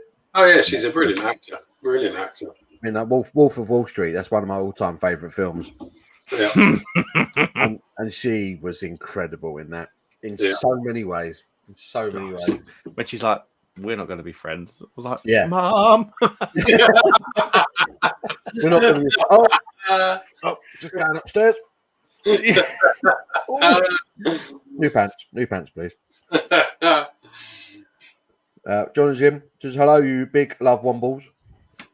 Easy job. Hello to David. Did you enjoy the rest? Great Beer Festival in the end. Here's a man we can get down to London Craft Beer Festival. I had that conversation with him about Brew London. It was like 2 minutes. I was like, "Mate, you come to Brew London?" He's like, "No, I can't. I've got too much work." And I was like, "John, you've had a really good couple of months. You owe it to yourself." He was like, "Let me ring Lydia." 5 minutes later, "I'm coming." I reckon we can start the campaign because we've got Chris in. We've got Chris to come to London Craft Beer Festival. Is Chris family in? Well, needs to find out. I'm 95%. Look at his smile. Look at his smile. Look at that grin. That's the grin that says, "I'm going to be on the train with Paul on Friday morning."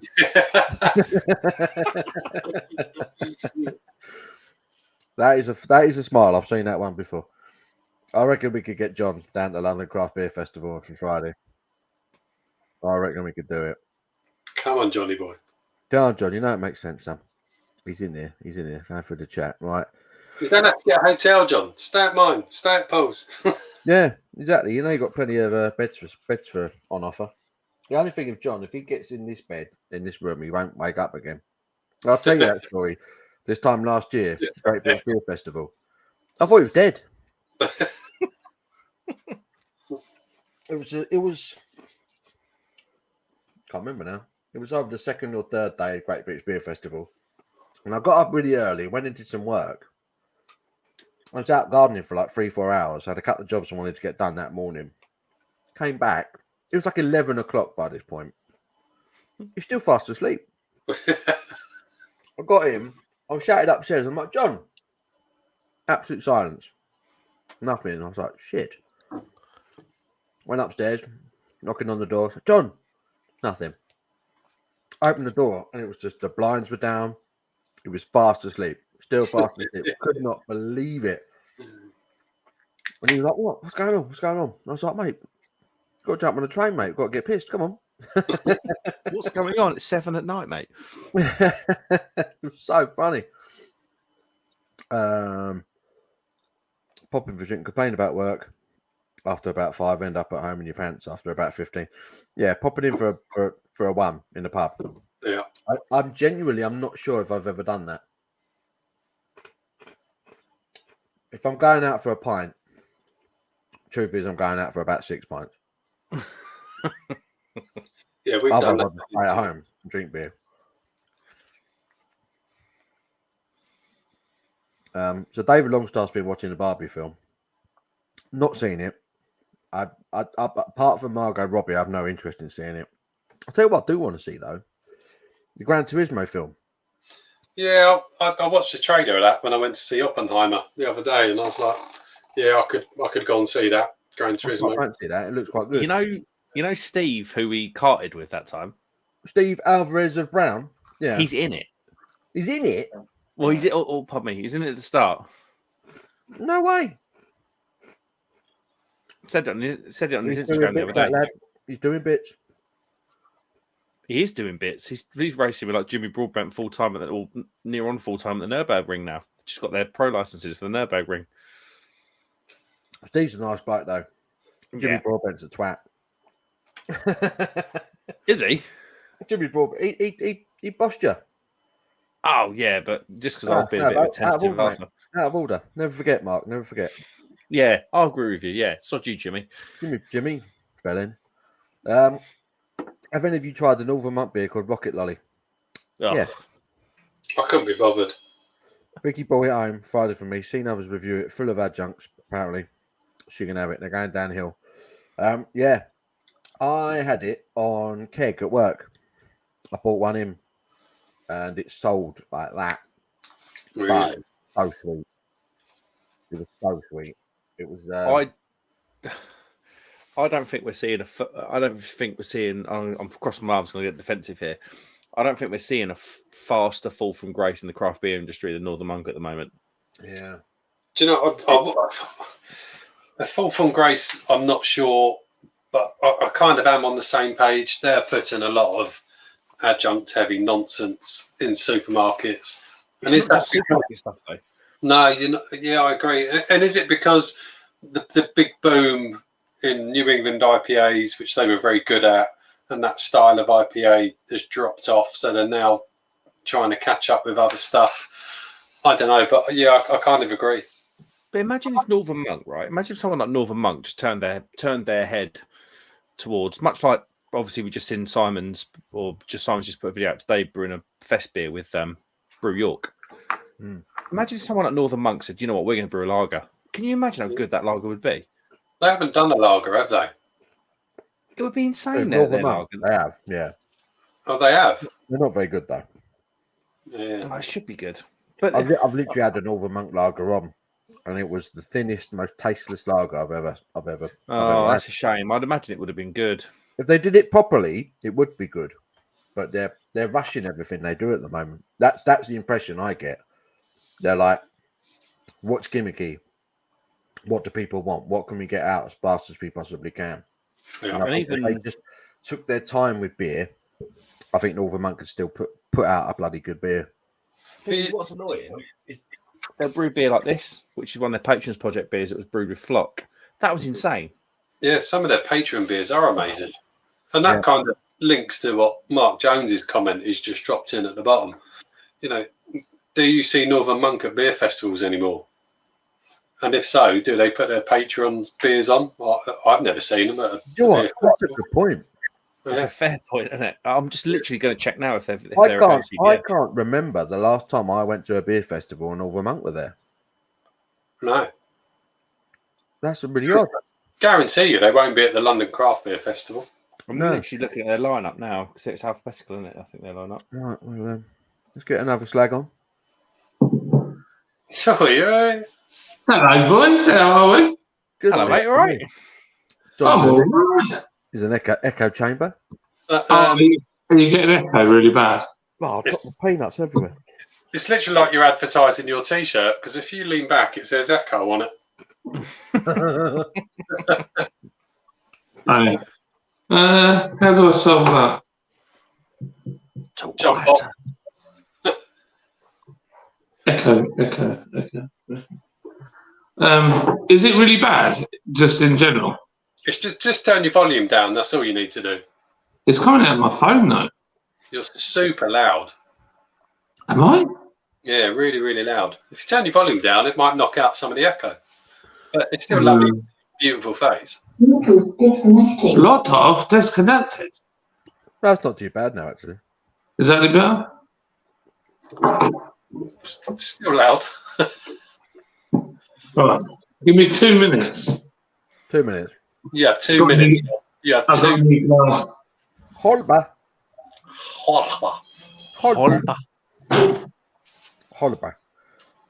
John from his kitchen, ladies and gentlemen. Welcome in, John, and we just all absolutely ruin him for his volume. Hello, John. Thanks, come on, mate. You sound rubbish. Piss off. Sit down. Make me sick. It's a lovely view of his kitchen, mind you. It's a very nice kitchen. Very nice. You've done well there. That house is lovely. Yeah, it is lovely. I haven't been there yet. Looking forward to it. Rob Brydon is in the Barbie movie as Ken's dad. Really? I didn't know that. Casting in it. He's Welsh. And he Welsh, Rob Brydon. Imagine Ken coming up and Rob Brydon's like that. Hello. How you doing? When he gets older, you'll sound like Terry Wogan. Terry, bless him. Right, so what's the strategy for convincing John that he needs to come to London Craft Beer Festival? We asked him. He's going to say yes, isn't he? Yeah. It's going to happen. We're just giving the list of the breweries.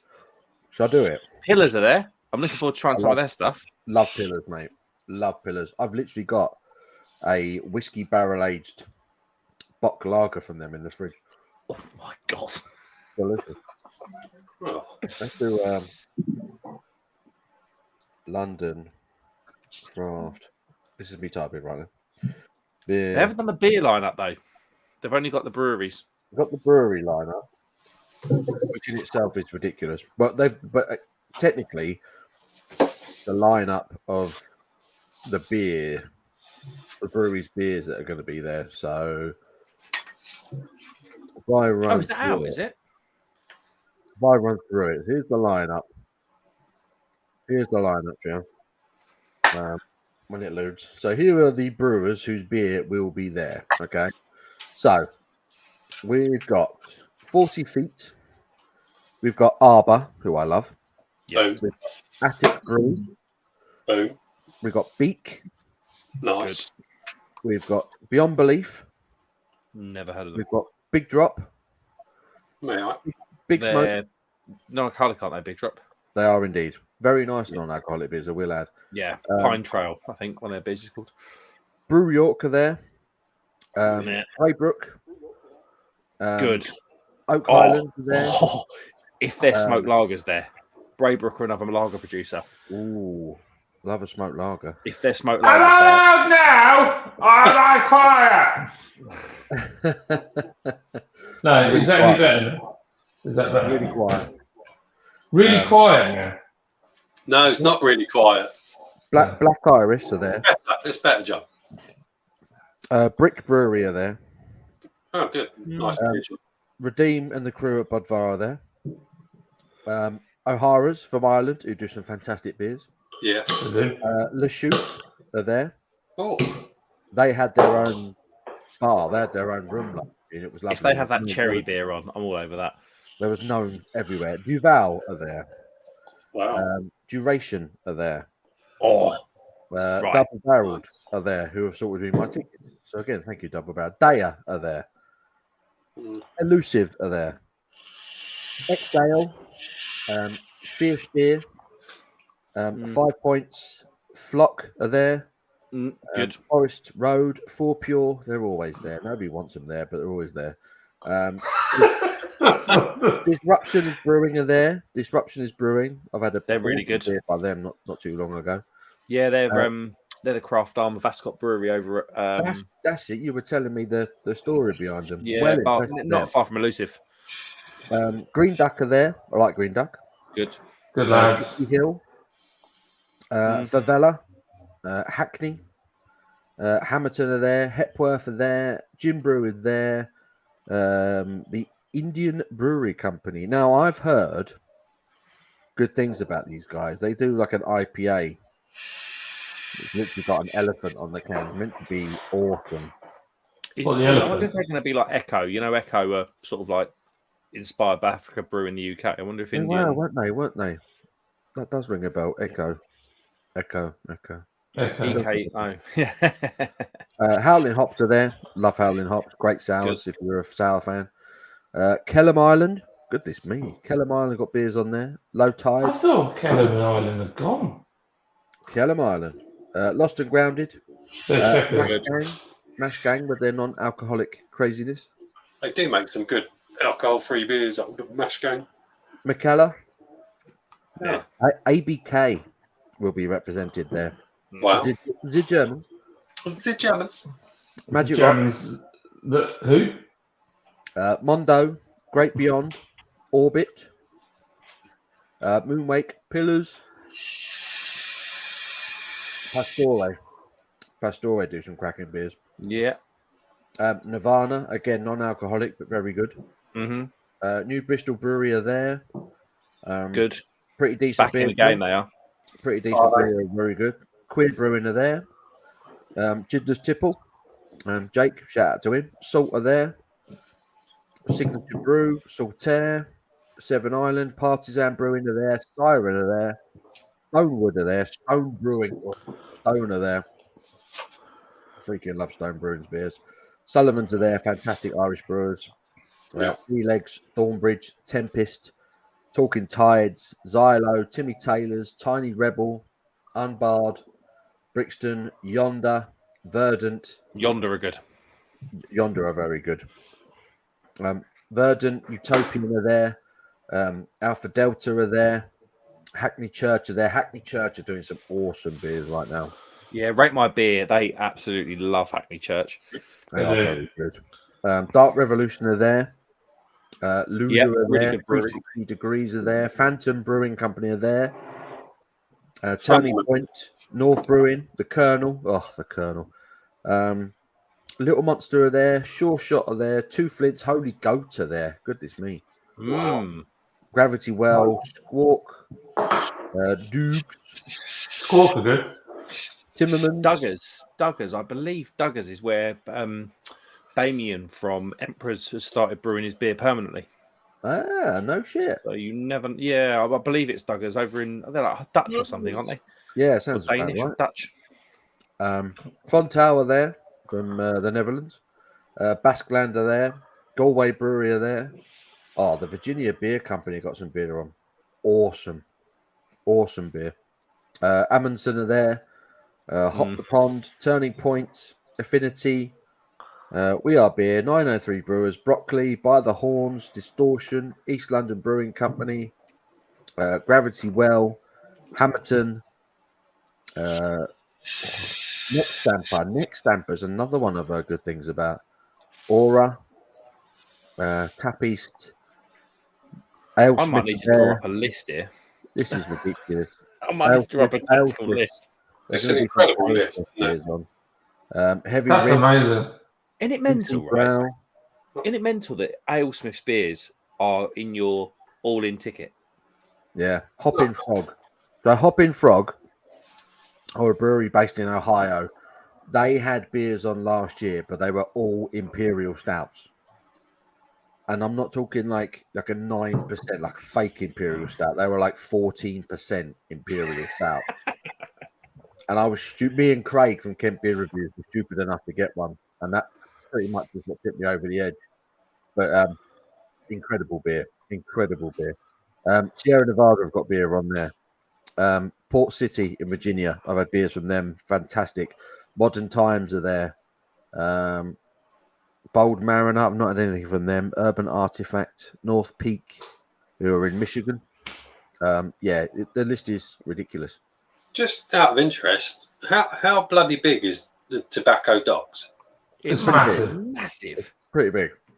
Yeah, it's is it two? Yeah, it's 2 floors. So basically, the festival is 2 floors. So you I'm blown away. get to the docks and you walk down a flight of stairs. So the first floor, technically, you're underground because you're level with the Thames, right? Mm. So that's the first floor, and that's where the arches are. So the individual rooms, and that's where some breweries had their own individual rooms. So Budvar had their own room, Salt had their own room, Le Chouffe had their own room, and then you get larger rooms that have like a few breweries in them. And then you go upstairs, and there's another main hall that had about 10 breweries in it, and then again it's scattered. So other breweries have all their. It's a discovery. You have to kind of take your time with it, but it's. I think I'm literally going to make a note of about 10 different breweries and take it in with me because I think you'll just get. I don't know if you guys are the same, but I'll just go to the first one and I'll get stuck there for 2 or 3, and then I'll end up trying like 3 or 4 different breweries beer. Yeah, you can go very wrong at beer festivals. Always go there with a plan, and it goes out the window as soon as I have a beer because I get really excited. Well, that's the problem, because someone will go, "Oh, I know these guys over here." Then the next thing you know, you're talking to them, and then you're drinking Budvar's beer when you've got some of the world's best breweries upstairs. Hey, what are you trying to say? No, I'm not saying that, but you know what I'm saying. You wouldn't. A Budvar isn't something I would want to drink on my all-included ticket. I haven't got a ticket actually. I don't know if I'm gonna have time, to be honest. 'Cause I've had. I spoke to Lydia today. She said it's fine. Yeah, I've been told by a very good source that you're actually coming. Yeah, so was I, John. Yeah. I was told that as What? well. Yeah. Yeah, we were told you were coming down. You were going to stay at either my house or Paul's house. I've told you you're coming. Hang on. Liz.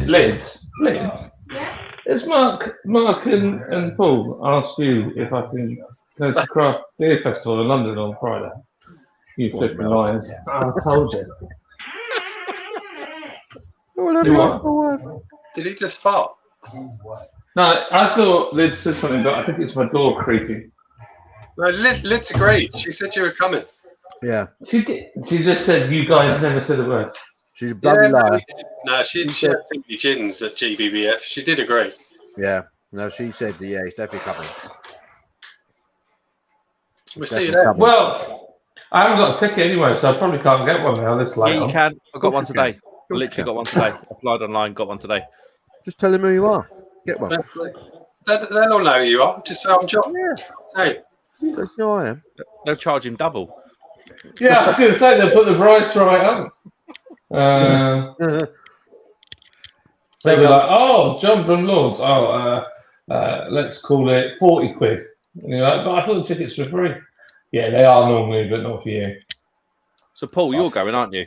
I am going, yes. I'm definitely going. Chris, are you going? I'm pretty much 99.9% certain. I'm going to message the wife right now and get it sorted. And John, you're probably going to go? I don't know. It just depends. I need to see how this week goes and how busy it is. If it's wrong, then maybe not.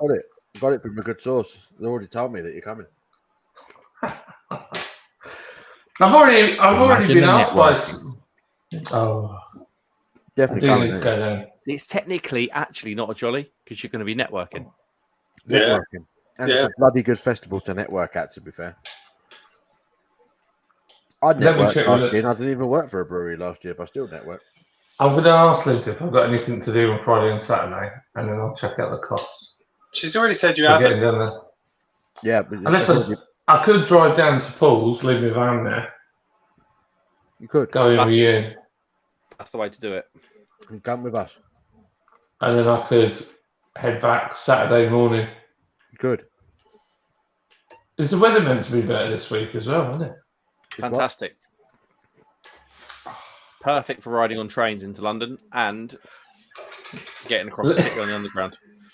Let me have a chat with Her Majesty. 2 minutes. He's just going to And get that, ladies and gentlemen, is peer pressure. It's absolute purest form. You just bullied a full-grown man into going to a beer festival. I love that. Right, Dave says I'm there Saturday first session if you want adult company. Giggity. John wanting adult company. Hold on a minute. Adult company. So this is a shame because Mark, I actually agree with you, mate. Now, I'm going to give Jamie a bit of a bollocking when I see him on Friday because I don't agree with him going into Lidl. I thought that was a crap move. Oh, Who's gone into Lidl? I think they need to. Sorry, what? Who's gone into Lidl? Salt. Mark's literally got it. Oh yeah, I didn't rate that. I didn't like that. I thought it was okay. Yeah, that's all it was. It's Okay. so far below what they're capable of, which is the really annoying thing. So Jamie last year, he sent me a box of beers and he chucked in one of their Imperial barrel-aged stouts, and it was ridiculous, like absolutely ridiculous. And like this is what they're capable of, but they've grown so quickly, and they're like opening bars left, right, and centre in Yorkshire at the moment. I feel like they're kind of focusing on that. I feel like they're focusing on bars rather than the beer at the moment. That's the first thing I would probably say to him. Because, I do feel like the beer is taking a bit of a kick in. But when they got iCat and Citra Junior and Jute and beers like that in the supermarket, it was still solid beers. Loom as well. Have you tried Loom yet? no. Where's that? Where's that at? What shop's that in? That is their 4% pale ale. It's incredible. No, I haven't had it yet. Absolutely incredible, but you don't see it anywhere down here. And I'm telling you, I can't even get a keg of it at work because they just don't. Is this the one that you? Is this the one that you reviewed on your channel a little while ago? Like a bit of a special can, 330, if I remember rightly. Yeah. Yeah, I do remember you talking about this. I reviewed it and I thought it was absolutely outstanding. And then Jamie invited me and John up to a new bar opening in Leeds just before Christmas last year. And they had it on keg there. And I was talking with Jamie. And Jamie said, in the brewery, they're all sat there watching the video. And he said, when you poured it, we were a bit worried because it wasn't supposed to look as hazy as it was. He said, if anything, you had a bit of a dodgy batch. But I said it was outstanding. And then I was drinking it on tap at the bar in Leeds, and it was still outstanding. It's a 4% pale. Yeah. This is what they're capable of. They haven't put it in supermarkets. It is literally for the website and bars. They haven't put it in on supermarkets. It is so good. That is what they're still capable of doing. And generally, I'm actually looking forward to having some Loom at London Craft Beer Festival. Generally, it's that good. I think it's fantastic. It'd be perfect. But and I'll have a good old chat with him. The thing is, it's difficult, isn't it? Because I think, obviously, you've got a bit more knowledge, Paul, now, obviously working for Creative Juices and seeing a bit more of the inside. But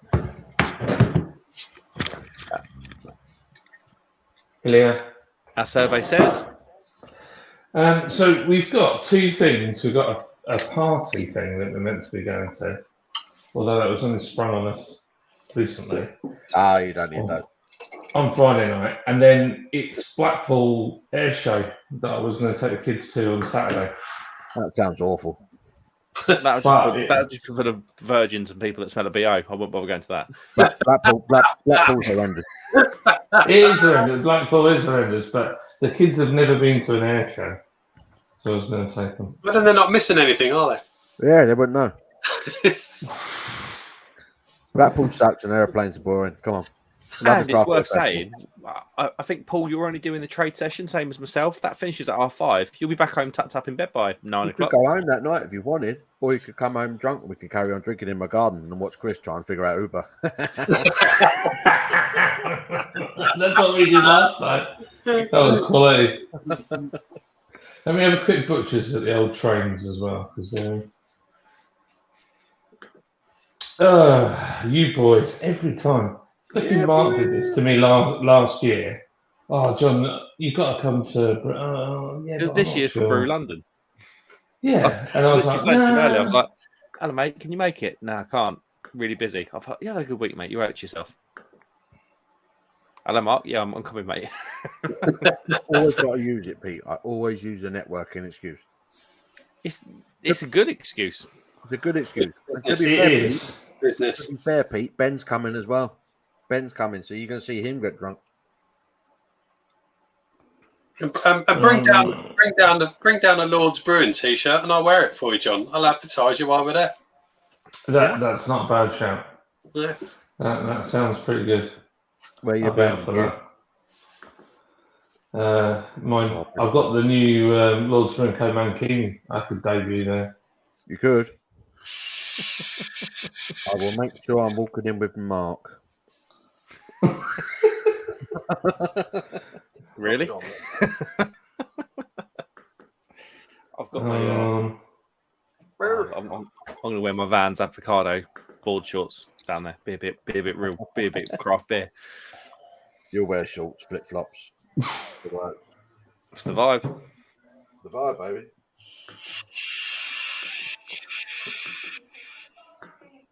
Oh, come on, computer, for Pete's sake.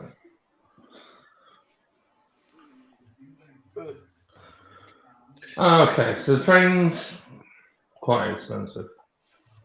Yeah, but you're working, John. Get laws to pay for it.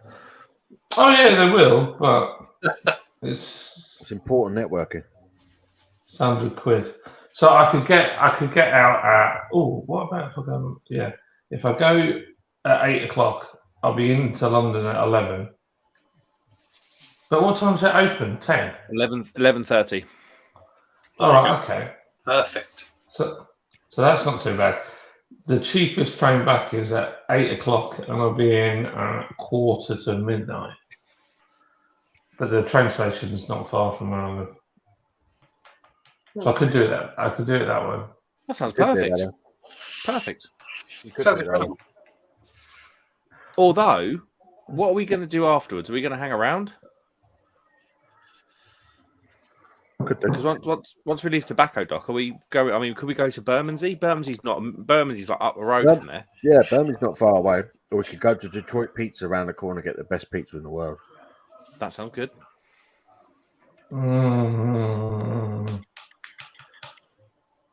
In the world.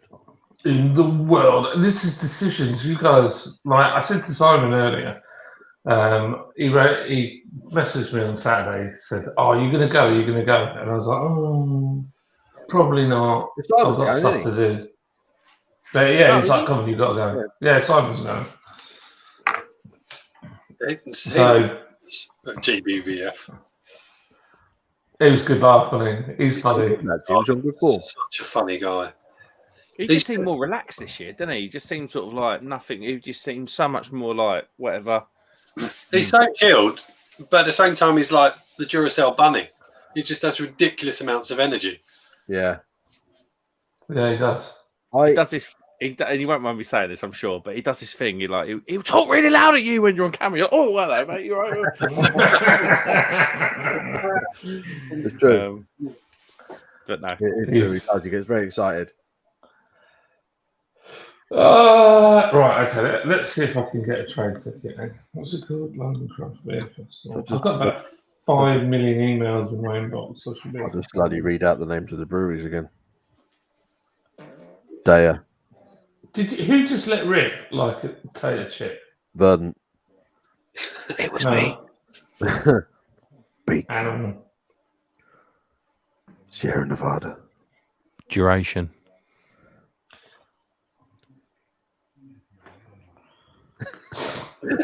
Braybrook, probably one of the best lager Yeah, UK producers in the country right now. Probably, arguably, a lot better than Utopian. Arguably, Utopian lager pillars. Budvar Redeem. Salt, Jamie. Generation game, the conveyor belt. Oh dear. Elusive Andy. A fluffy toy. Anyone going to London Brewers Alliance Festival in September? I didn't know London Brewers Alliance were having a festival. That's interesting.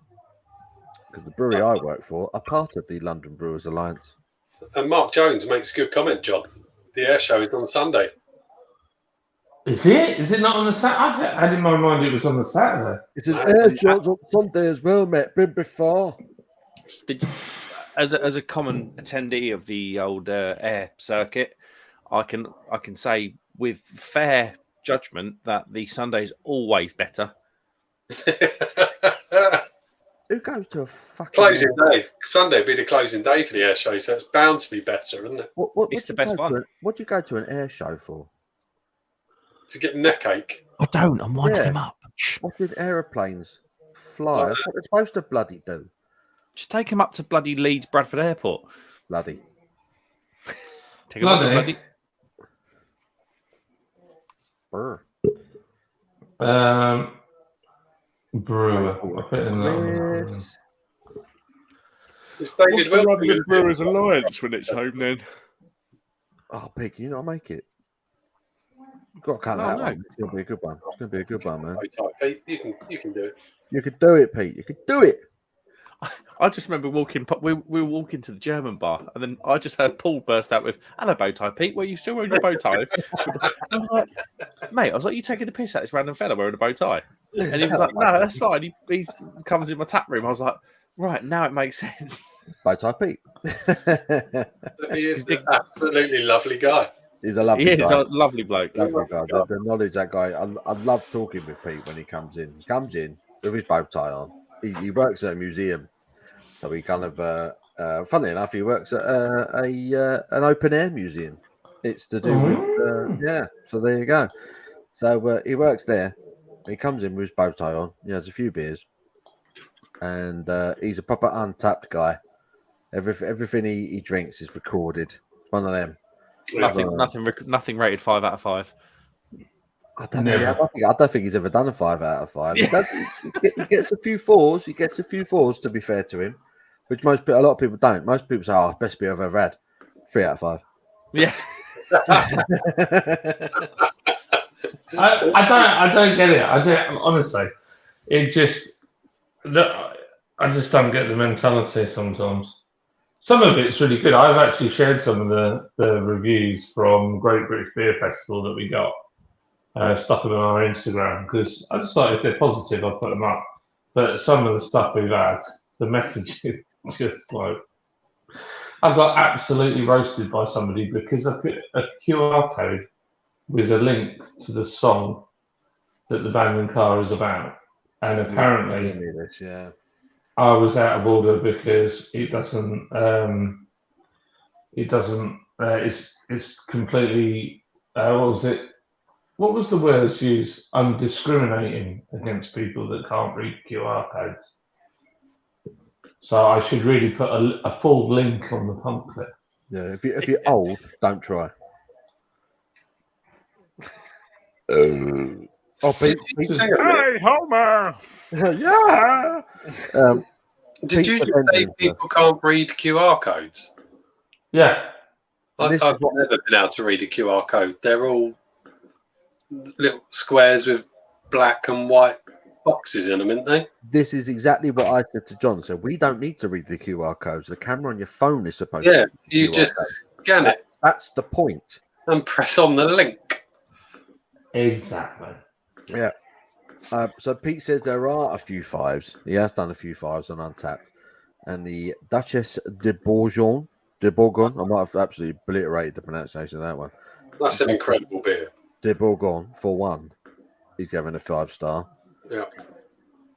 That's a great beer. Everyone should have that beer. So Pete is generous, actually. He is generous. He does do a lot of 4s. And that's a good reason. He knows the effort that goes into it. There you go. Which makes a lot of sense. He sounds like one of the good ones. Peter's a good one. He's a good egg. Oh, I've got a coupon now. I got a coupon. Yeah, that's it. You'll get a code or something. Very exciting. Burp, burp, burp. Ah, yes. Very exciting. I went a few years ago, Lancaster, and the memorial flight goes over the beach and tower both Saturday and Sunday. Fuck me. If it, I didn't want to go. Now I definitely don't want to go. What? It's awesome. Their show, fucking hell. You don't know what you're missing. I bet I do. The London Craft Beer Festival is not showing tickets available for Friday morning. Oh, yes, it is. Sorry, my bad. Oh, they're still trying to charge me. Apparently, I've got to pay 33 quid. I paid 21 earlier. Even I got offered cheaper than that. They can stick it then. I'm not bothered. I can't see where it's any cheaper than £57.50. You get if you register as a trade customer, you You get have a to discount. apply. How'd you do that? It says, I think it does say register for trade session or something. It should be on the website. Are all the beers included on this? On Yes. the trade Yes. day? Oh, actually, that's not that bad then. Mate, All of it is included. That's 5 halves. My ticket was 21 quid. That's 5 halves of American IPA. Done. Boom. Hell yeah. Hell yeah. I'm buddy. having a little more than that. I'm going to be going last year at Brew London vibes, I'll tell you. Dotting and dotting and Nothing. I love you.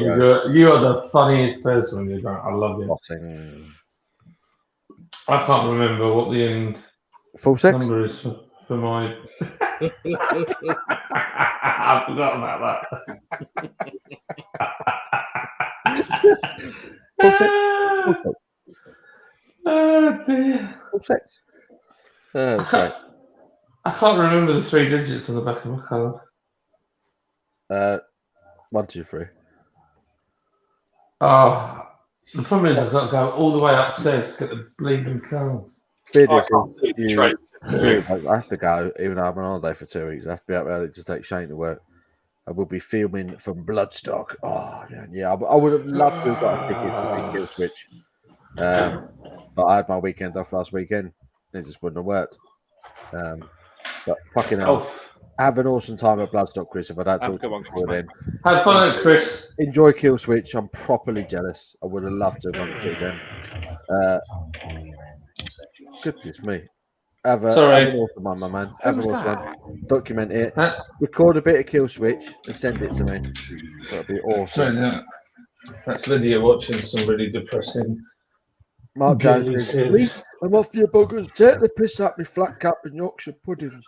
Have a great week, guys. Love yous. Oh, you bastard. Love you, Mark, you great northern twat." Can you guys still hear me, even up here? I can still hear Yeah. Oh my god. Loud, Goodness me, they've got some range. you. Petehead.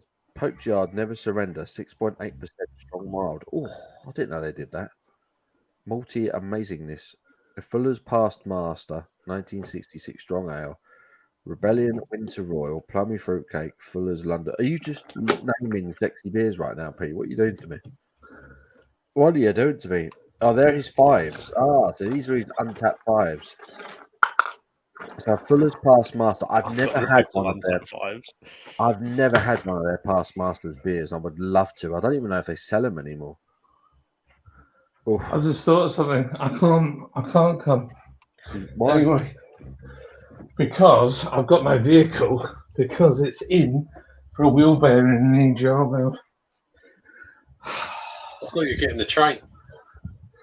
I wasn't going to change my mind. Get trained. Oh, hold on.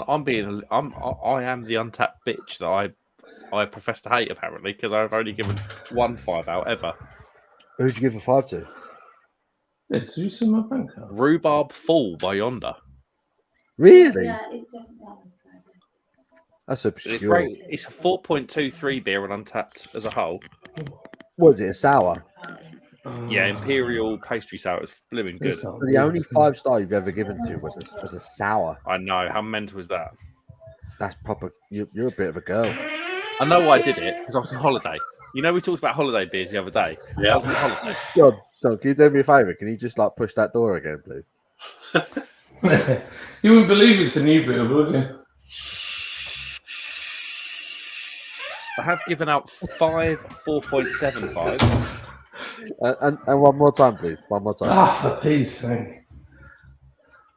This is going to be, I'm losing my mind. Sorry, Paul's requesting me shut the door because I speak.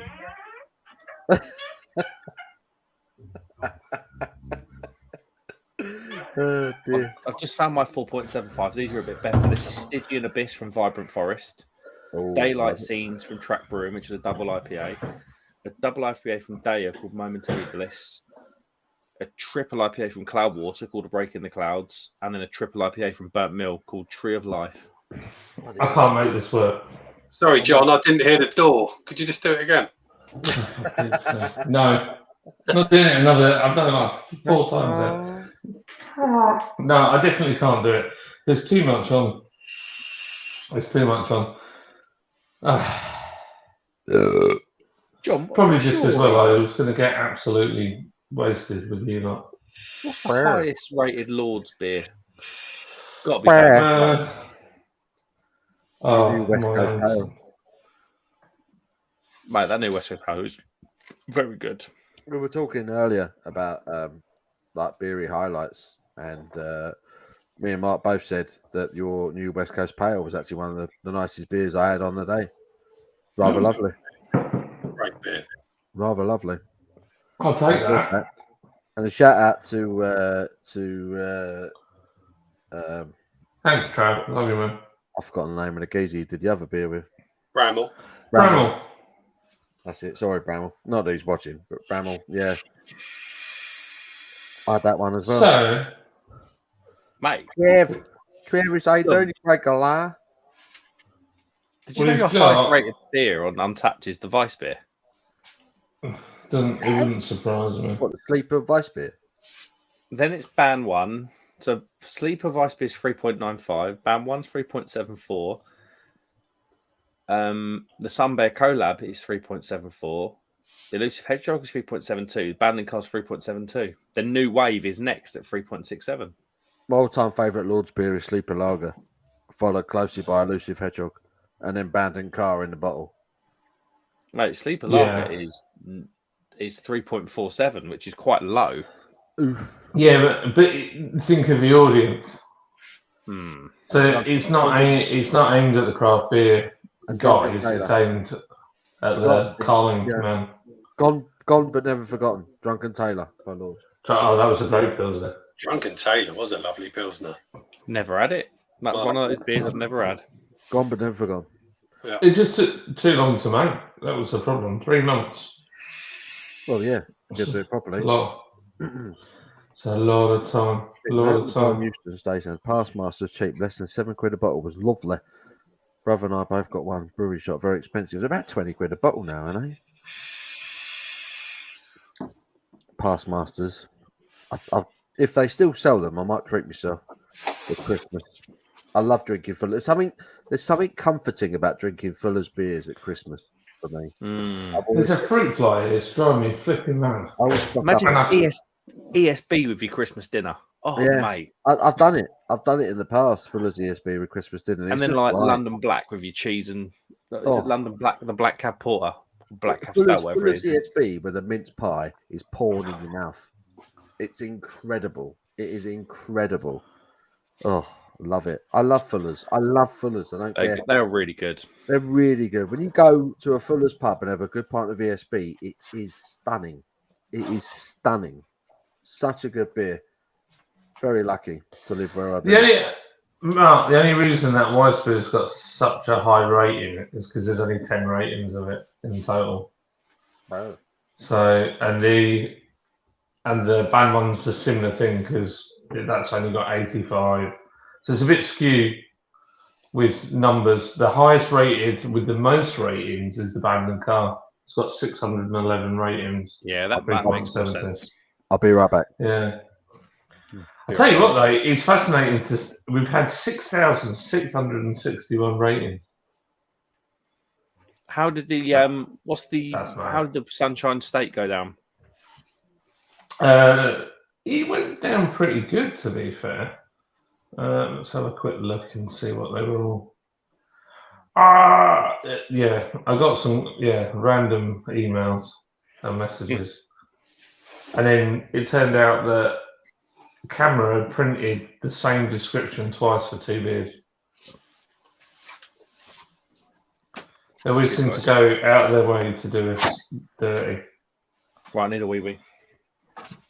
Oh, can you have one for me?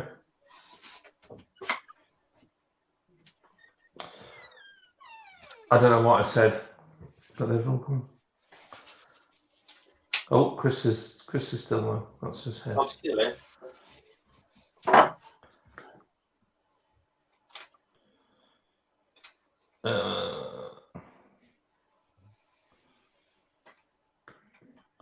I can't look at the reviews the right way around here because I'm in the back end of Untapped. How do I see the latest one?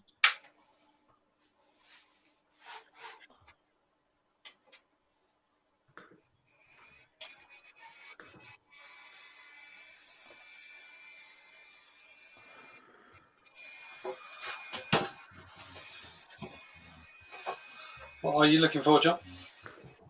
I'm trying to see how the reviews are Untapped directly rather than from the back end of it. If you want a good Fuller's ESB, Paul, we need to go to the Grove Lock, that pub that I keep mentioning on the canal. They know how to look after that beer, and it is amazing. I'll bang up for that. Yeah, we need to sort that out.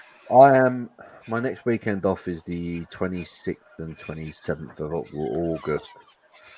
I'm going to the Silverstone Festival on one of those days. But the day before, we should do it. We should go to the text me the dates that day, and if I'm working, I'll book it off. And we'll go over there. Perfect, they really do look after their beers over at that Fuller's pub. It's just you can't. I had last time I went to the past year, I was drinking with my mate Lee, and he was chatting away.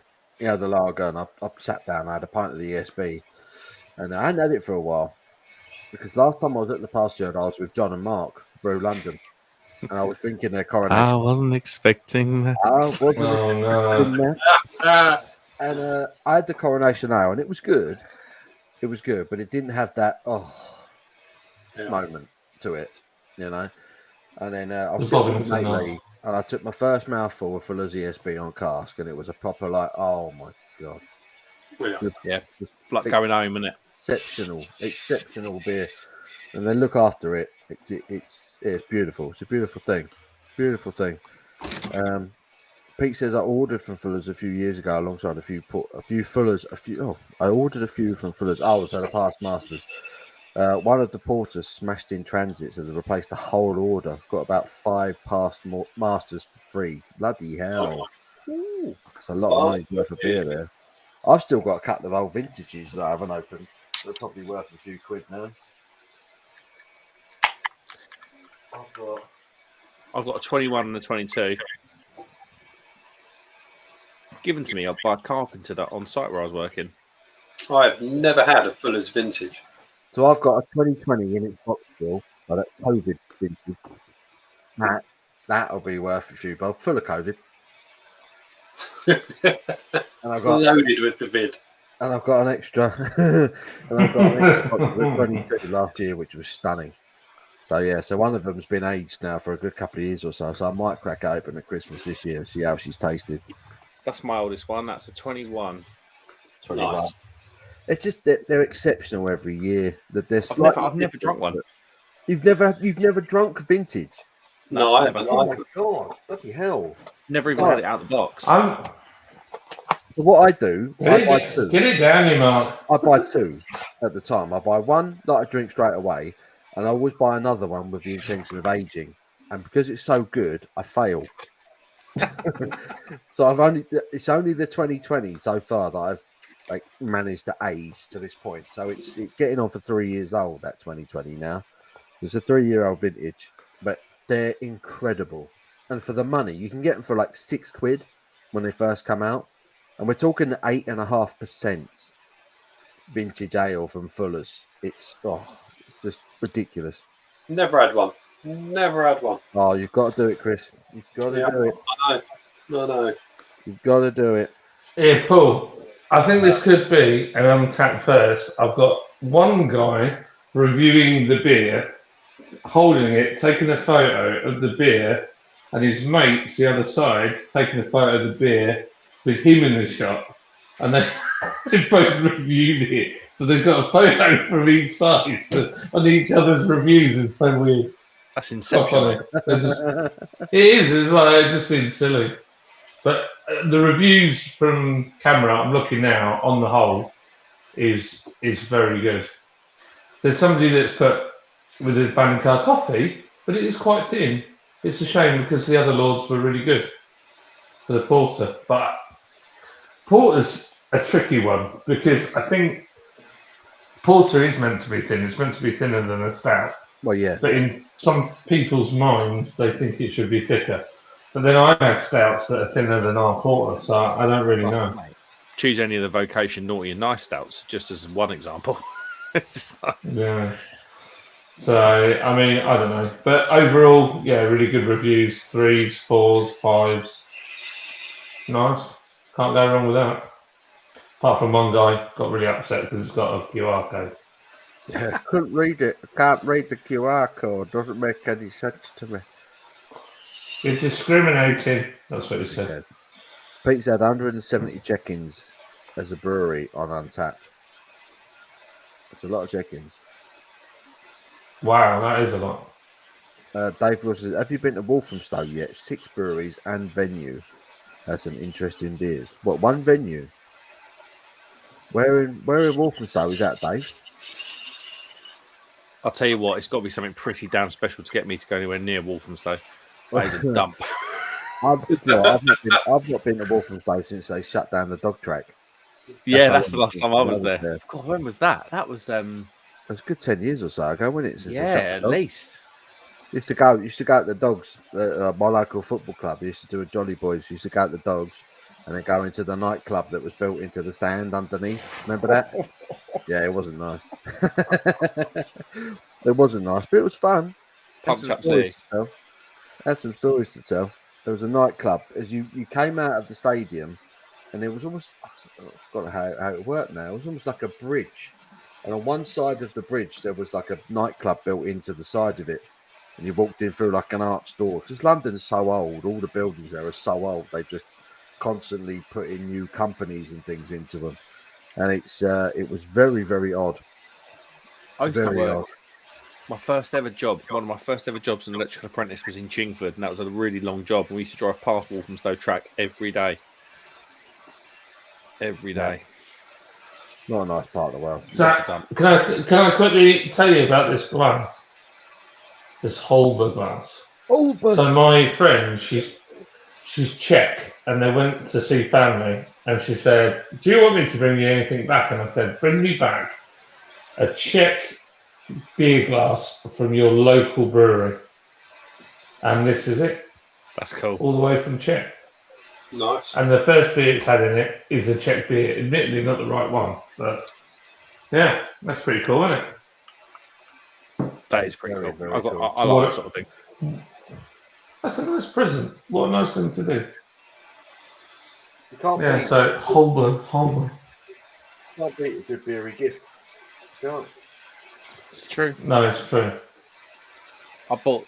Did anyone else buy one of them glasses from that old brewery shop? Did anyone else buy anything from that Yes. old brewery shop? I did. Well, a great GBBF. Mate, honestly, that was really Yeah. good. I got that Right. old beer and that glass for like £6. I completely forgot to go to it this year. It was Yeah, I did. really good. Really, really good. I know, Chris, you bought a couple of glasses last year, didn't you? Yeah, left him in your house for about 3 months. Yeah. I was so pissed I forgot and even bought them. forgot to pick them up. I got this, which Nice. Bit burger glass. is Nice. actually, if you look at the size of it, it's only a half pint glass, Yeah. but it's quite big. Like that's a It's a tall. in comparison, and that's a 500ml bottle, which is pretty cool. And then this, I think this is a beautiful glass. I don't know if you can see on there, but the glass has got swells all the way up. Oh, It yeah. looks Nice. It's like £2. It looks like it's ribbed for your pleasure. It does. That's exactly what it is. That would be I beautiful. don't know which end you'd start with though. Beautiful sliding up. But yeah, and it's It's a bit like this I one. thought that was quite cool. This is one that I bought from GBBF last year. And that is No. Oh, very. that's cool. But yeah, that came from GBBF last year. I've got a beautiful Weistefana glass that's got that kind of detail on it. It's lovely. It kind of sort of goes around. It's almost like a rifled thing on the inside of a tank barrel. It's lovely. Yeah. I don't have a pretty Bison glass. I've got the proper curvy Bison glasses, but I don't have a pretty one. I've got too many Steins. See, that's a Bitburger one, and that's obviously for the lager, but they don't have any nucleation in their glasses. I've noticed. No. I wonder if that's just a British thing to do. That is something else that we still all need to do as a group. Is do Germany. Yeah. Oh, I'm going yeah. to Munich in March. And A German beer tour. Oh, How's that? what is that abomination? This is fire. This is what this is. We went for food at a Korean restaurant, and they had this, and they said, "Oh, would you like some Korean green grape juice?" I was like, "Yeah, sure." So got a bottle. I don't know if you can see on there. It's 13%, Yeah, Grape juice, yeah? grape juice. The wine. and it tastes like fruit juice, but it's so like refreshing, like super cleans the palate in between each bite of food. And I was like, I've got to get another bottle, so I've ordered. I might have ordered a case of these. How much you got left in that bottle, John? Quite a bit. Chug it. We No way. drink with John. Nope. Chug. Chuck. No, never going to happen. You was a pussy old bro. Yes, I was. Yeah, I was. I was definitely one of them. Pussy old bro. Yeah, I'm not bothered. Get it down there. I'm annoyed now. I was all set not to go to this festival, and you lot started. Now I want to go to it, and now I can't. So It's still coming. honestly, It's coming. I can't. Did you buy your ticket? Well, I've got no vehicle. No, I didn't bother. What? We'll see how the week pans out. They did. What? We're doing what? Boys got off to a cracking start. The championship was back this weekend. Football is back, ladies and gentlemen. Football is back. Loving football is back. Football's back. So Watford smashed It's amazing. QPR. Arsenal won a match They won a against Man City plate. for once. They won Who a cares? plate. They Who won cares? a community plate that you can put your fucking Kiora on top of. No one cares. No one cares. That's what all the comments in the watch party were like.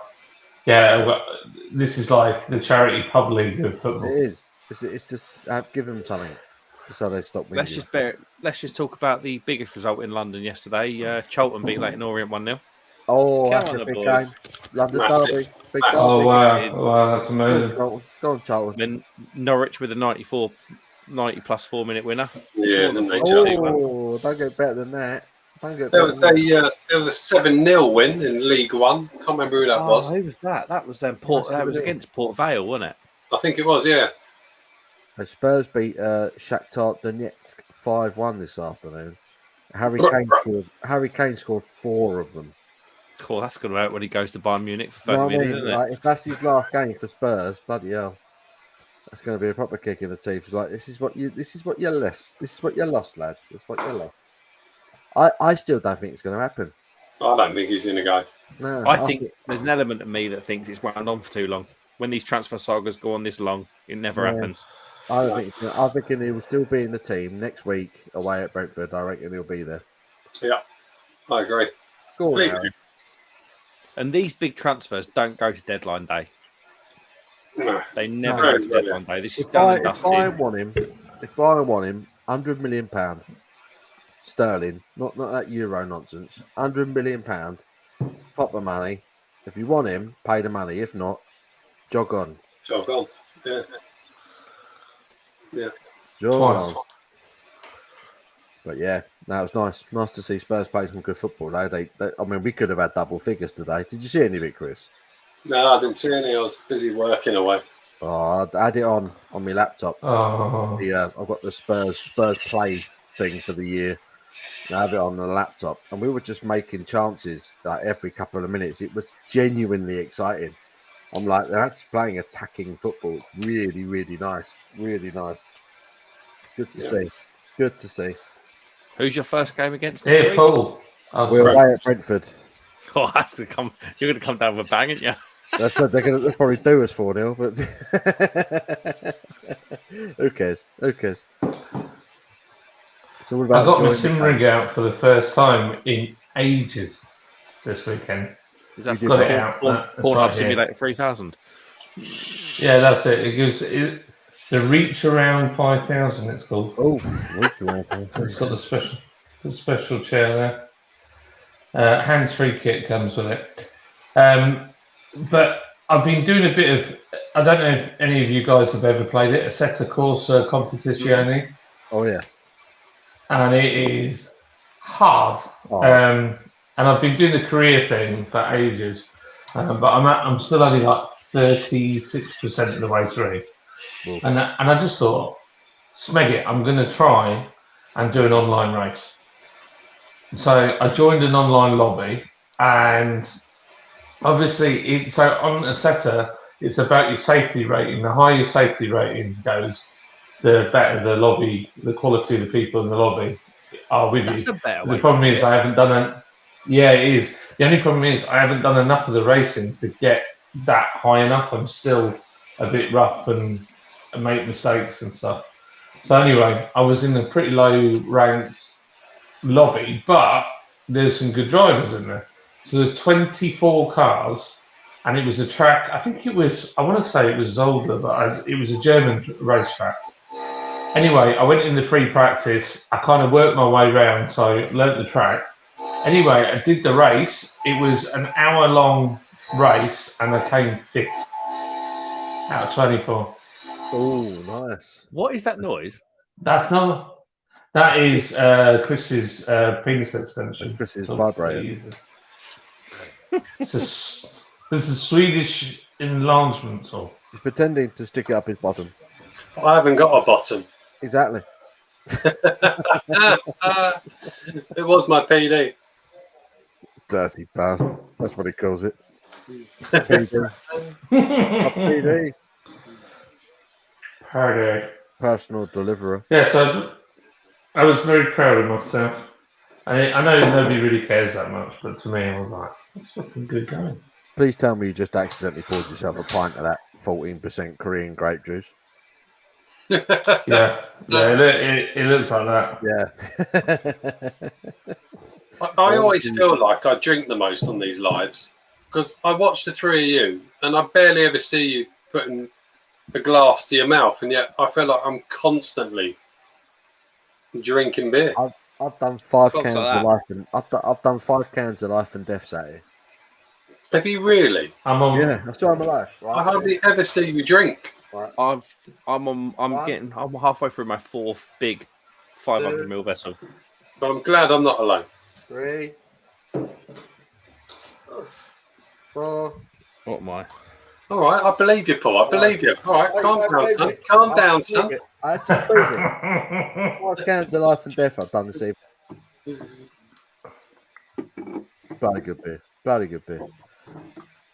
The landlord It's not bad, is it? I went today was a QPR fan. Oh dear, poor bastard. Charlton. Did you see? Did you see? Charlton beat Leighton Orient 1-0. Did you see that? Come on, the boys. Did you see that reel I sent you, Paul? What? Where somebody asked ChatGPT who's going to win the league, and it said, "I predict that it will be London team or Manchester," and then there's a pause, and it goes, "But not Tottenham Hotspur." He's like, yeah, of course, not Spurs. I was like, oh, I don't care.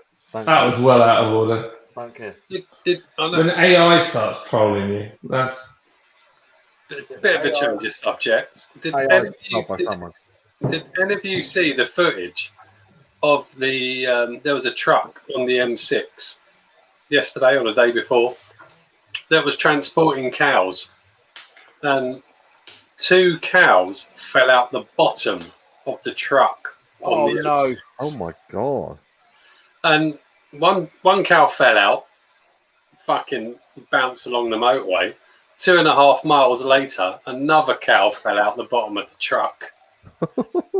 And there's proper like dash cam footage. It's awful to watch. It's absolutely awful. The cows survived. I don't know how. They literally fell through the bottom of the truck on the M6, and you just see these cows bouncing down the. It's awful. Oh. I mean, how did the wheels of the truck not go over them? No, they didn't.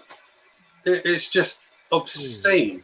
Those 2 cows, if they were off to slaughter, they deserve to be given a field of their own for the rest of their lives. Yeah, they should They're absolutely awful. God. If you go on Sky News and put in Sky News, cows falling out of the truck, ridiculous. Absolutely ridiculous. I was not going to see that. Do you know what I watched yesterday on the internet? Don't know why. I watched a Komodo dragon eat a goat alive. It's nuts. They are brutal Komodo dragons. They are properly. The goat, man. The goat was like screaming the whole way through, which made it even worse. Oh, it's awful. It grabbed hold of that goat's neck for ages, trying to choke the bugger out.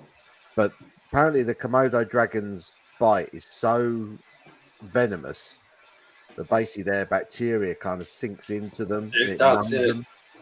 And then, they're not actually venomous creatures. It's the toxins in their saliva. That's it. Yeah. That's right, yeah. So this goat was alive. He grabbed it by the neck and just kept chomping at its neck until it kind of quietened down. And then when it was too knackered to do anything about it, it went round, grabbed its stomach, and just ripped it to pieces. That's disgusting, isn't it? And it was only when it started ripping out its organs, the goat shut the fuck up. It was after that, it got quiet. And that Komodo dragon was brutal. They are incredible. They're incredible animals, them Komodo dragons. Well, they're phenomenal. They're phenomenal. Incredible. I can't remember what guy it was. Someone like a Steve Irwin type dude had to run up a tree to get away from a Komodo dragon. Yeah. Rob Harris, that was. Rob Harris. It wasn't a Komodo dragon at all. It's Ralph Harris. There must have been a 4-year-old playing a violin up there or something. See what it is, yeah. Got his wobble board out. Everyone started running. Where are we at with That's the what you do with the Is children's he match dead to now? shake the spunk off. Ralph Harris, yeah. Or was he just banged up inside? No, he died a few weeks ago, didn't he, Ralph Harris? Nonsense. He got out of prison, didn't he? Yeah, he did get Got out. out of prison and then he died. Did he really? Yeah. Yeah. Absolute nonce. I used to love Ralph Harris when I was a kid. Yeah, I did. Yeah. Damn I remember watching, what they call it? Animal Hospital or something they used to call it. Yeah. Animal Hospital. Yeah. You did that? Yeah. Oh. You just can't trust anyone. Yeah, man. Travis says, please stop talking about Fuller's. We can't get it anymore due to them stopping worldwide distribution. Which is interesting when you consider they're owned by a Japanese brewery. Oh, Asahi owned them, don't they? They do. Yeah. Wasn't that the biggest brewery purchase, one of the biggest brewery purchases in history or something when they bought Fuller's? Well, they reckon they purchased more of the hotel company side of things Okay. that they do. Yeah, the Fuller's own the hotels as far as in. They reckon Asahi really put into that. So the Fuller's beer hasn't really been touched. They've done a couple of rebrands, but the beer itself are still generally pretty good. Dave says, Travis, do you have some good beers in Australia? Well, we've all tried some of the beers that Travis has sent over, and it's an emphatic yes. It's Yes, certainly a yes every 100. time with Deeds. I've had Deeds, nearly every yeah. style of beer from Deeds, and it's been just brilliant. Deeds are exceptional. I've got one of them beers up on my shelf of fame, the Four Horsemen Imperial Stout by them last Fourth year. Horseman, yeah. Oh, What beautiful beer? beer. Beautiful beer. This one I had recently. Oh, glorious Yes. purpose. Yeah. That was a joke. The only Yeah. beer that's even in the same league as that is the Barrel Aged Narwhal from Sierra Nevada. Oh, that's Yeah. now that is a beer. That is a beer. Good chance to have a team. Still giving it a go. Going to miss that banter this season. No. Hashtag disco. No, because you're in the championship, aren't you? Argyle are I met massive. Disco for the first time. Lovely boy. I Lovely old boy. actually met this. What a nice. He's a legend, isn't he, old Disco? Aussie Ange will get Spurs cracking. I'll tell you what. I mean, I know it's pre-season, but Spurs are playing some good football. Spurs are playing some really good football. And I think we will destroy some teams this season. I also think we'll get battered by a few this season, but I think we will absolutely destroy a few teams playing that football because he's trying to do the same thing that he did at Celtic, but the players at Spurs are infinitely better than the players he had at Celtic. So yeah, I think it's going to be a fun season this season. We'll put it that way. Church Road, that's got to up their game regarding beers. Oh, It's got arms good as a pub white line. I'm just trying to find this cow falling out of. Cow falls out of. Harvey Sussex No, best. I just. Otter bitter, Fuller's Golden Ray. I've not had the Golden Ray. I had a Bengal. Is it called a Bengal Lancer? Bengal Lance, yeah. Nice beer. Fuller's That's IPA. Yeah. I like it. Yeah, it was good. I Don't had one of see it those much. last weekend. Interestingly Right, enough, the Bengal Lance, you don't see it as much as you think you might around here. Oh, you get it in the local offie up near my end. That's where I got mine. Oh, Bottles. really? Got it in there? Yeah, it's in there all the time. That's a good beer, that. It's got a beautiful bit of bottle art on the sticker. It's Yeah, It's like a purple sunset, isn't it? With the That's light it, yeah. riding towards it. Yeah. great beer. Great beer. It is good. right, chaps. It's 11 o'clock, and I've got work tomorrow, so I need to go to bed. Fair play. Fair play. What? Looks like we'll get started. So I will see all of you, John. All of you Yes. at London Craft Beer Festival. Friday morning, bright and early, 11:30. Crack a noon. Perfect. Crack a noon at the old docks, mate. The old tobacco docks. Yeah, I look forward to that, mate. Love it. Nice one, lads. We'll see Really you good to soon. see you. Thank Take you care, for having mate. me on, Paul. I'll see you, mate. Love Love you, you, mate. mate. No, have a good one. Take Bye-bye. care. Have a good week.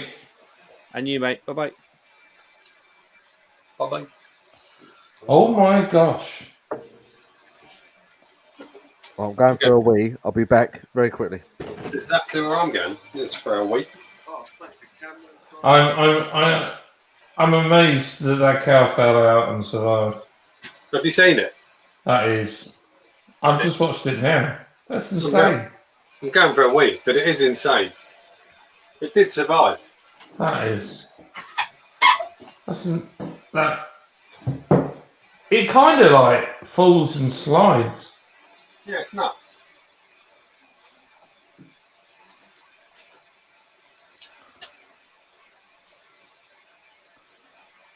Oh my gosh. Drivers did well to avoid it as well.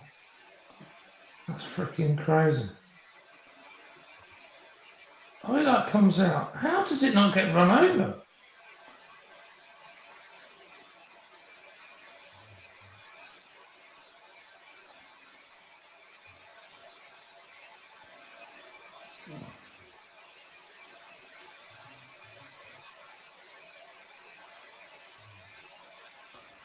Wow. Tell you one thing.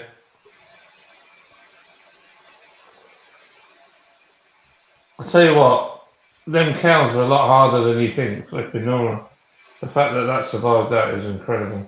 Juffin Nora. The title of one of the videos is Utter Chaos. Utter cows.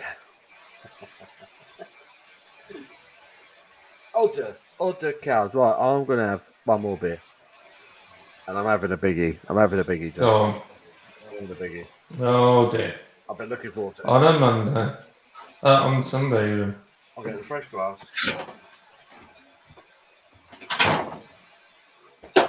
I'm gonna have an Imperial Stout, and this is an Imperial Stout from my friends at Baron. And this is Jack. Shout out to Jack at Baron. This is the first ever Imperial Stout he's ever brewed, and it's called Pig in Muck. There is a pig here on that picture, I promise you. Great name. There's a pig in muck Imperial Stout, 10%, 500ml can. Jack kindly sent me a box with some of his latest beers in last week. Although I can't sell Imperial Stouts at work because we have to charge too much money for them. So I'm just going to drink this one. Goodness me, that is filled. I literally opened that and there is the beer line is right at the rim. Wow, okay. David Wilson in the comments is saying night all. So good night, David. Wilson. See you later, David Wilson. Love you, man. Nice chatting with you. He's a lovely man. Lovely man. Wow.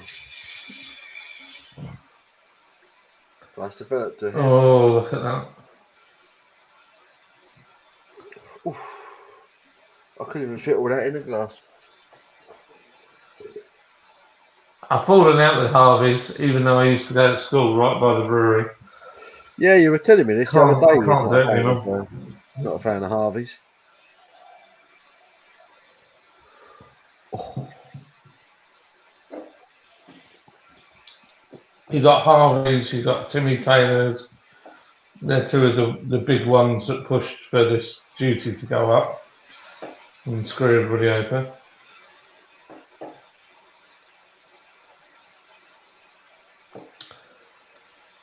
Oh, I'm shattered. Can you tell? What I like about Jack at Barron, he puts all the information on. It says Pig in Muck, 10% Imperial Stout, brewed with coffee from the lovely people at Hearts Coffee Laboratory. The big, rich, simple Imperial Stout. He's put Harlequin and Centennial hops in it. Maris Otter, torrefied barley and wheat. Dark Munich and Crystal 240, chocolate malt, roasted barley and Carrefour 1 and a US 05 yeast strain. And then the nerdy bits, a hefty grain bill, lots of complex dark stuff, transferred to casks after fermentation and matured in oak over the winter in a cold barn and then back to the tank for a gentle carbonation. And this is, oh my God, he's giving me number 1. Bloody hell. So there's only 800 cans of it, and he's given me number 1. Wow. That's pretty awesome. So yeah, That's cool. Little logo, you can't see it. The Hearts Coffee Lab. So he's given me number 1. Can number 1. Jack, you're a legend. I didn't realise this was number 1 until I just saw it. Goodness me. You've got to give it a nice review. I'm going to have to give it a nice review now. I mean, I love Baron. I've never had a bad beer from Baron. They are going to be huge. They're like the next Verdant. They're like the next Daya. This guy is a perfectionist. But this is the first Imperial Stout he's ever brewed. So, yeah. So I'm unbelievably grateful that he sent me one. But it looks good. Jesus Christ, it smells good.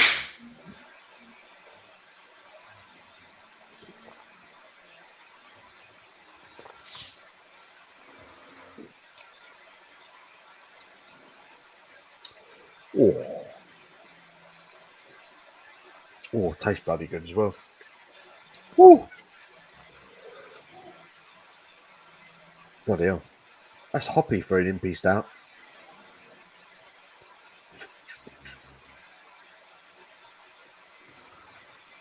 Wow, very nice. It's roasty, hoppy. There's definitely a floral note to it.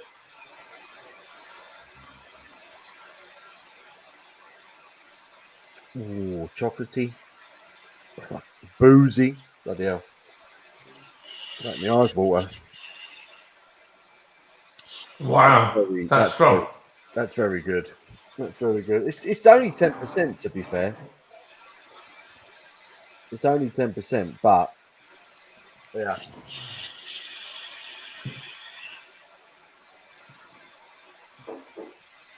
It's got quite a hoppy aroma. Quite floral, quite light on the aroma. Sort of chocolate and hops, basically, is what the aroma is telling me on this one.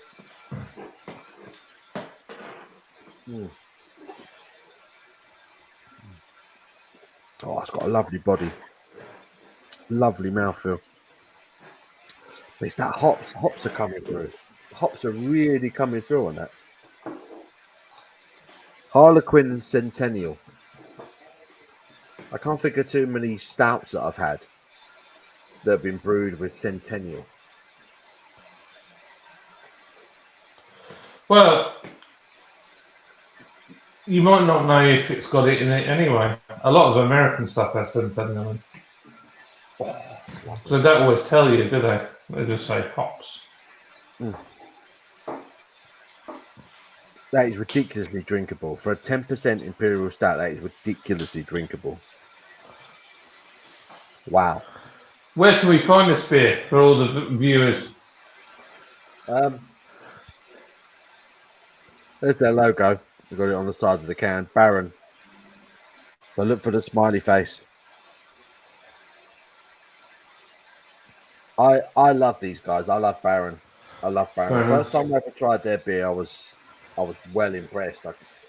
And then I met the guy Jack. Funnily enough, at London Craft Beer Festival last year. I'd had a few of his beers before then, and then I met him at London Craft Beer Festival, and then I got my job at the brewery, and I encouraged the governor Ben to go and meet him. So we all went over and met him because a lot of the brew kit he has is the same as ours. He has a lot more fermenters than we do. And so we had a good chat with Jack, and he is, he went and studied like water conditioning. He studied it. There's a course in it apparently. Who knew? A course in water conditioning. And he went and did it up in Scotland, and that's why his beer is so good, because the water in Hertfordshire generally is hard. But he makes some of the softest pale ales and IPAs you've ever had. I mean, you drink his IPAs and you think you're drinking like a Verdant, like a beer that's been brewed down in Cornwall or something. It's just soft, it's delicious. Pillowy is a word that gets used a lot. Yeah. That's what his beer's like. I cannot big up Baron enough. I think they're going to be. I think they're going to be the next Verdant. I think they're going to be absolutely huge. And I've actually said that to him to his face. I think you're going to be huge if you keep doing things the way you're doing. And he's like, oh, playing it off. He's like, I appreciate it, but I think they do. And this is a 10% Imperial Stout, but it's got to be one of the most easy drinking stouts I can remember having in a long time. Doesn't feel like a 10%. Is it pillowy? Is it soft? Like the other ones? Soft. It is soft. It's roasty. It's chocolatey. But it's hoppy as well. There is a definite hoppiness to it. I bet if you kept that for a year, it aged real nice. The hops would just die down a little bit. And quite possibly. It'll be It's going even down. more yummy going down. after a year. It's going down way too easy for a 10% Imperial. It's lovely. It's really, really nice. Pig in muck. I'm going to have to go in a minute because I am knackered. I was just about to say, I'm checking out. Lightweights. Let's try it. Lightweights, guys. We're worn out. That's right. I appreciate having on. I appreciate you having you on at all. That's what I meant. Try that again. Yes, Thank I appreciate you having you on at all. Is That's what I meant to say. That's what I meant to say. it's like one of your reviews. Hi! Oh, I'm reviews. Reviews. Yeah, what a mess. Yeah. Oh man, that was fun. What a That mess. was funny. And that was over a year ago now. Well, over a year ago, incredibly enough. David's off to bed. Cheers, mate. Pete says Wellington solid for Tring beers. Tring beers. I like Tring beers. Trigger solid. Trigger, nice little brewery Tring. Ran out of beer. Could get a fermented sample pint. Their phone, their brewery is always tring, tring, tring, tring, tring. I want to go there this Christmas for the Christmas light switch on and try and get Bethel Glory on cask because apparently they have it on. Their Christmas light switch on. So that's something I want to do this Christmas. Yeah, we need to do that. Therefore, Glory is a great beer. Hell yeah. Great beer. Harlequin in the Impy is an unusual choice. Yeah, I think both of these hop choices are quite unusual for an Impy. But I like the fact that he's actually stated what hops he used. Yeah, it's nice. I like that on a beer can.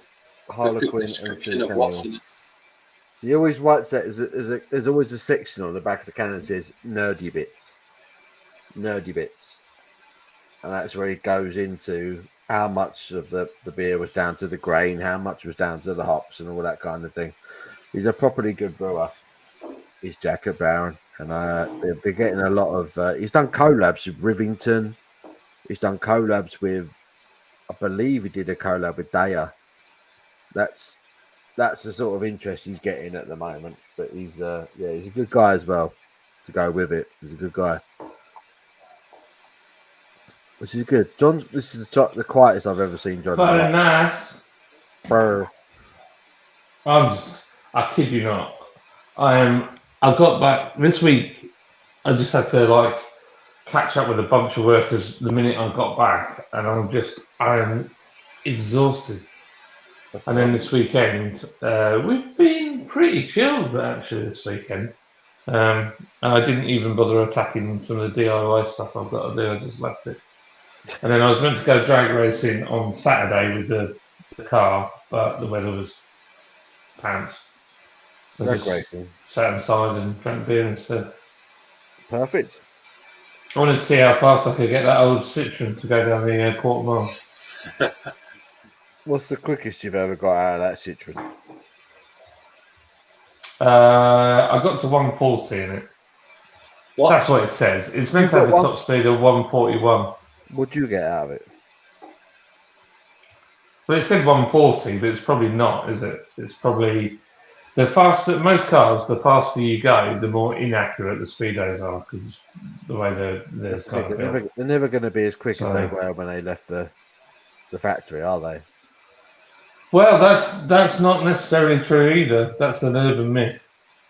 If you look after an engine and you treat it well and you change the oil regularly and stuff like that, quite often cars that have done 100,000 or so, if they're in good nick and you put them on the dyno, they'll run sometimes like 10 to 15 breakovers stock. Really? So certainly with Volkswagens, certainly with VWs, I've done loads of them. And if it comes in under, there's something wrong with the car model. So the only ones you'll never ever get a bigger figure than when they came out of the factory are Jaguar and Aston Martin because they normally lie about the brake horsepower.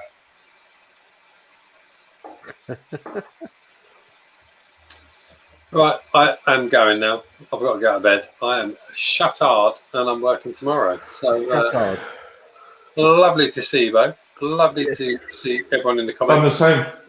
Love you all. And I Thank you, will Chris. Thank you see for you joining very us. soon. mate. Love you guys. You Really take care. appreciate it. See you soon. Take care, brother. See you, Chris. Have a good day, mate. Tomorrow. Love you. Jobless. Jobless. Oh, it was his fan making all that noise. I thought it was a nice setup here. Nah, it's him, mate. He's always got a fan on in the shed. He's always got a fan on, making a bloody noise. Making a noise. Making a racket. Making a racket. Right then, big old tar. I'm going to go because You going as well? I'm knackered. Okay. I'm a worn out, man. And I feel like you're going to power through. I am. I'm powering on. I'm powering on. I'm in the You mood. have a grip. You go for it. Get in there. I'm going for it. I'm going for it. I'm going for it. Well, I love you. Peaced out. I'm gutted that I can't come on Friday now. You guys got me all excited. You're and now coming. You're coming. I can't go. You're coming. I can't. can. There's no way. Got to. Anyway, you lovely old. I can't. I've got a party. My van's in, and I've got to get that all sorted out. That sounds awful. And then on top of that, I've got to take the kids to this air show because I promised them. So I can't really. I don't want to let them down. So there's being a good dad, or it's going out having some fun.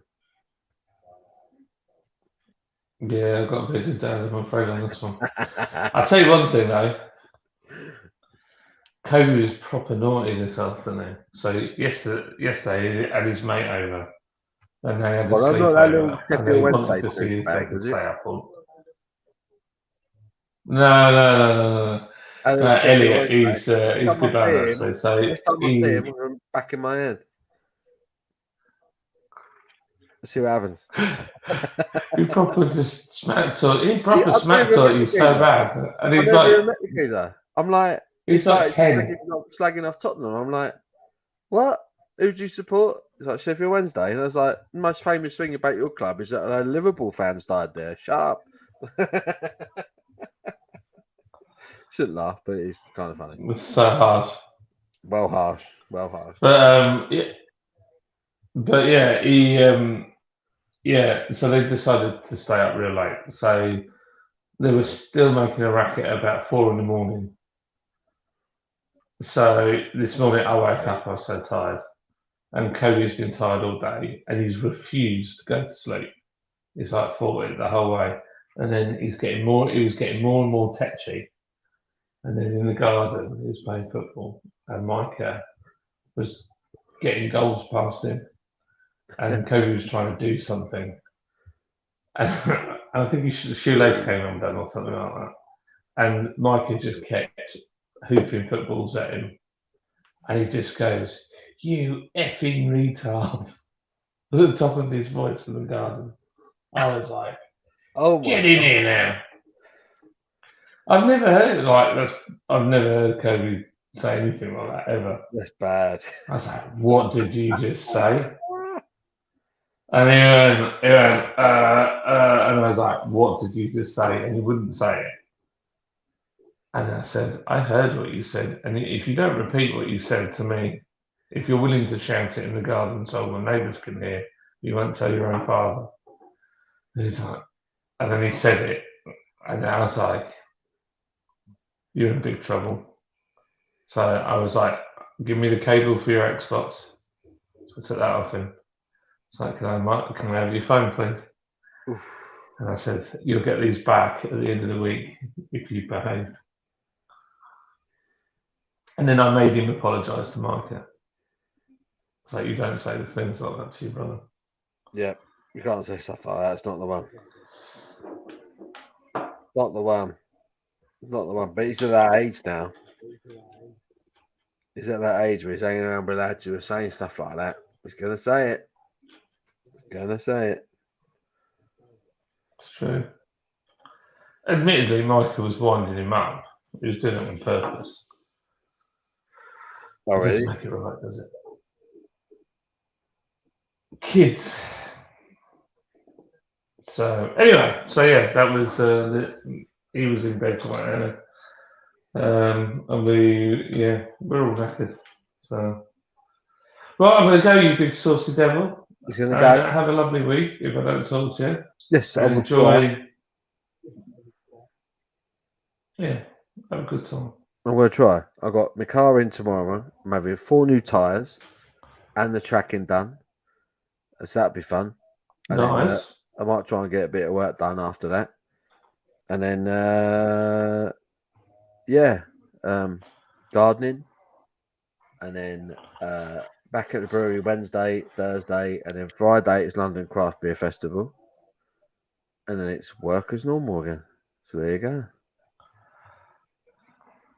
But you're doing a great job. Doing a great job. The boss is happy. That's all that matters. That's good, man. That's all that matters. If the boss is happy, then don't forget to ask for a pay rise at Christmas. Yeah, I do need a pay rise. I do need a pay rise. Everything going up. Right, I'll leave you to it. I've gotta go. Love you, man. Hello, anybody left in chat? Have a great week. I love it. We've got 14 people watching, which is madness. But yeah, I know. It's outrageous. I'll Cheers. see you on the other side. I'll see you on the other side, motherfudger. All right, you big ginger bumble. Take care, dude. Take it easy. Bye-bye. Love you, dude. It's just me again. So we had 5. We had 5 different people, including myself. Now it's just me, which is weird. I don't like doing these things on my own. Oh, hang on. Shark Brewing is in. Shark. Kev is in. Kev, would you be interested in jumping on?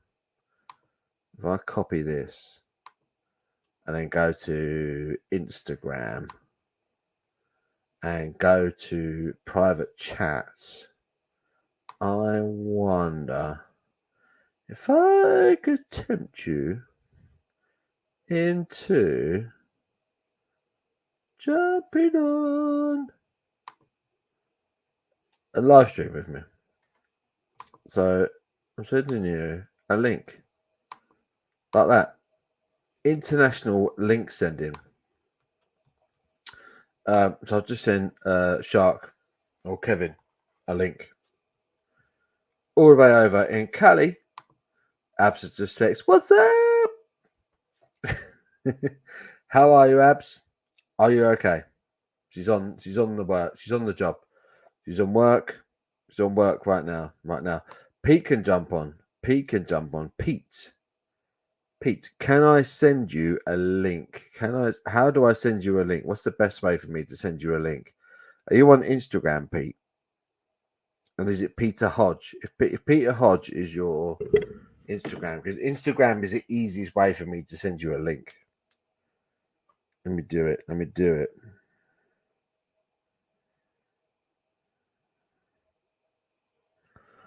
Boop, boop, boop, boop. Having a rare break. I bet. Said you picked up an Arsenal fan earlier. Did you drop him? Did you drop him on the floor? Thermally. What a dick. Seriously, who supports Arsenal? Why would you choose to support Arsenal? Makes no sense. No sense whatsoever. I'm going to look for Pete Hodge on Insta. See if he's there. Ba-da-boo. Ba-da-boo. Ba-da-boo. Ba-da-boo. Ba-da-boo. Oh, Bowtie Brewers. You're on Bowtie Brewers. Yeah, let me look for that Bowtie Brewers. I send it through that. Bowtie Brewers. Ah, got ya. Gotcha. I am following. All right, let me send you a message. So let me do this. No, let me do this first. Let me do invite, copy, Instagram. Let me go to there and there. Type in Bow Tie Brewers. Boom. There's no account found. How's that, Drew? Let me try. Bow.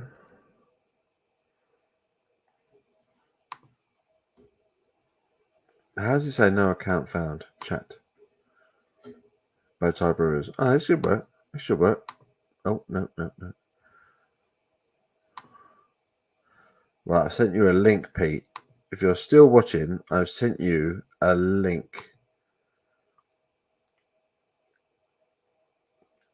I've sent you a link, my friend. So if you want to come on and have a beer and have a chat, you're welcome. Shark, I've sent you a link as well over in Cali. If you want to come on. Oh, shit me, he's here. Shark is here. Flip on me! Boom. You cheese. I'm busy trying to figure out how to send someone else an invite, and I've got a guest from California. Yeah. Well, luckily I just hopped on a minute ago, so I wasn't waiting too long. Good man. Kev, how are you, sir? Hot. Hot. Yeah. It's warm here. I wish I could say the same. It's not hot here. It's not hot here, man. I'll trade you. Yeah, well, I mean, how hot is it? Oh, it's probably 30s Celsius. That's but enough. basically 93 Fahrenheit here. So that's enough. That's enough for me. When it gets in the 30s, I'm done. Yeah. I give up. Well, it's last couple of days has been pretty bad, but part of being California. Part of being exactly that. If you're going to live in a stupid part of the world, then you got to deal with stupid weather, haven't you? Yeah, exactly. Exactly that. So, Shark, you've been brewing, haven't you? You've been busy. Oh. Okay, now this is how stupid I am. We have our 100-degree weather, 30 degrees plus, but how you would say it. And yeah, I was home brewing, and we're like, yeah, okay, this is real stupid. And I was brewing my Oktoberfest beer, which is basically a Marzen, basically a lager, and you got to keep it down in the teens temperatures. Well, yeah, 100. I mean, it's like 30 to. I'm like, yeah, it's like. It's not going to work. But I did it. So you did it anyway. Yeah. Well, because basically, I'm going to promote here a little bit on the September 16th of September. We're going to do it, which is basically the first day of Oktoberfest. I'm having a little Shocktober kind of festival kind of thing. You are? Is it the 16th of September you're doing? Yeah, it's a Saturday, which I know you're probably going to be working, but I will be working, but by the time I finish work and get home, I would love to be part of it because you'll still be full flow. Probably, yeah. Because it's gonna be we're gonna start 8 p.m. your time, so. Oh, good. Well, there you go. That'd be perfect. So I'll get home about 9, half 9, 10. Okay. I can have a beer with you. Yeah. Only rule is that you have to have one of the 6 original brewers in Germany, which I know. That's my rule.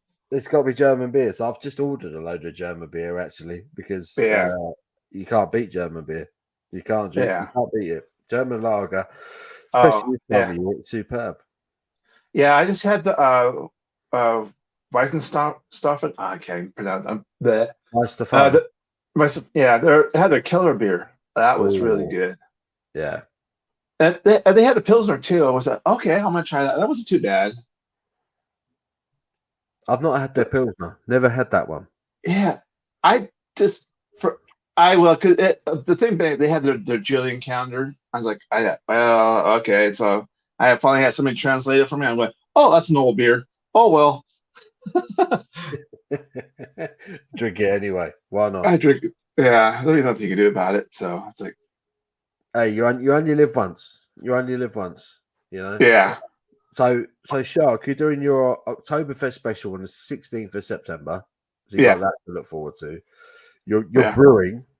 So you're brewing for that in mind. Yeah. Well, I'm gonna say I'm gonna start off with that. Then I'm gonna go to drink one of the. I'll have some of the 6 other ones. So what beers? I mean, with Oktoberfest in mind, what are the beers that you have to have in? What are you going to? Oh well, so basically it's the Weiss stuff. I'm gonna have to think on just how do you say that, pronounce it. Damn. That they're the one that we keep talking about. Brain farting. They're fest beer. Weiss Stefana Honor. Weiss Stefana, yeah, Weiss Yeah, Stefana. they're fest beer. Yeah, that's that. it's Yeah, very good. but all of them are usually not too bad. I mean, I said the ones I'm kind of like lit on is Lowenbrow, then the Hofbrau. I think those are more of the lower end. Yeah, Hofbrau are very good. Yeah, no, it's again, it's so I probably at the time I'll still probably say it's the greatest beer ever because it's just you're in that atmosphere kind of thing. I love. But yeah, but it's getting close to that season where the best beers and the Marzens they're like, oh, go hurry. It's got to be done. Time's running out now because we at work we got to brew our Weiss beer. We got to brew our wheat beer, but it needs to be done in just a couple of weeks. And yeah, it needs to be ready. Ideally, it needs to be ready for sort of middle of September. But I don't mind it being in the fermenter that little bit longer. So if we can get it out for October, I'll be happy. Yeah. You get to the beginning of October. Yeah, no, that should be a couple extra weeks. That'd be ideal. Yeah. If I could be selling our lager and our Weiss beer, our wheat beer in the brewery by October, I'll be happy. And then I can leave and I can go to America because I'm coming to the States in America. I'm coming to the States in October. I'm coming to America. Finally, I'm going to be hitting Boston. Okay. It's going to be very much East Coast style, unfortunately. I'm going to be hitting Boston. You visit family. I'm going to be hitting New York just for a couple of days. And then we're going down to Tennessee. We're going to Nashville. Yeah. Have fun on Broadway in Nashville. Broadway in Nashville. That's where we're headed. Broadway Avenue. Oh yeah, that's where. Oh yeah. Yeah, we're going like this. We're going. Okay, which part are we going now? Which one are we going now? Yeah. Just bars with good beer and good music. That's all I want. Oh yeah. Yeah. That's all I want.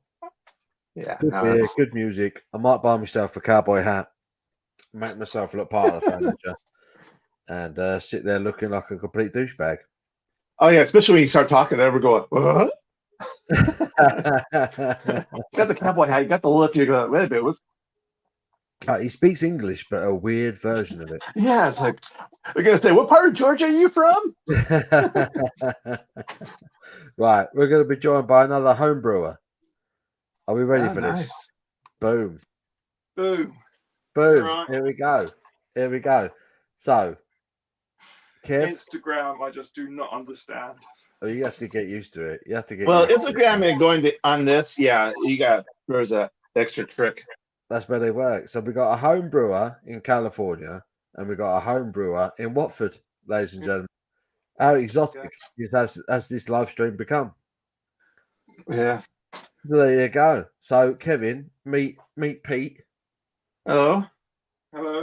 So Pete, Pete is a local to me. He comes into the bar. He brews beer. He drinks beer. He's got a fantastic palate. As soon as he drinks a beer, he starts talking. It's all good. So he's a bit like yourself, Sharky. He talks absolute waffle about beer, but it makes sense. It makes sense somehow. It's vaguely right. Yeah. Vaguely. Yeah. We know enough to be dangerous. Yeah. That's right. Yes. Oh, I don't think it should have used that hop. Oh, I don't think it should have used that water profile. Exactly that. Yeah. All the trials and tribulations of a home brewer. Yeah. No. It's you going and tell this guy's like, why did you do it that way? No, you should have done it this way. What? Yeah.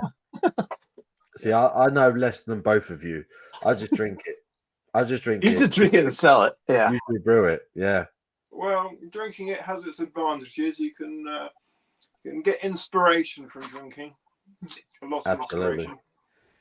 inspiration. Absolutely. It's afternoon.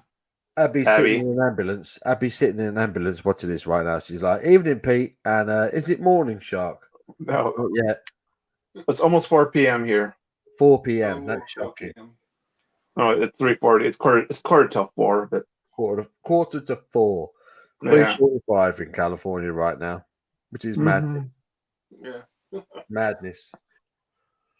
I'm quite glad I haven't got to be up for work until like 9:30 tomorrow. So it's all good. Oh, have you not? No, don't start until 10:30 on Monday, so not too bad. Oh, that's okay. That's okay. I mean, I'm not staying on for much longer, but I thought it'd be a nice way to introduce two home brewers from the other sides, two different sides of the Atlantic Ocean. The beautiful thing. Yeah, I talked to Rob quite a bit. Of course you do. Yeah, Rob Bramall. Yeah. Yeah. We do our little monthly little chat. Yeah.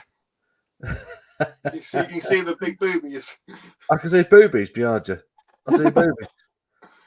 I wish people could see my Mickey Mouse cursor rubbing the boobies, but can't see it. Yeah. So we're good.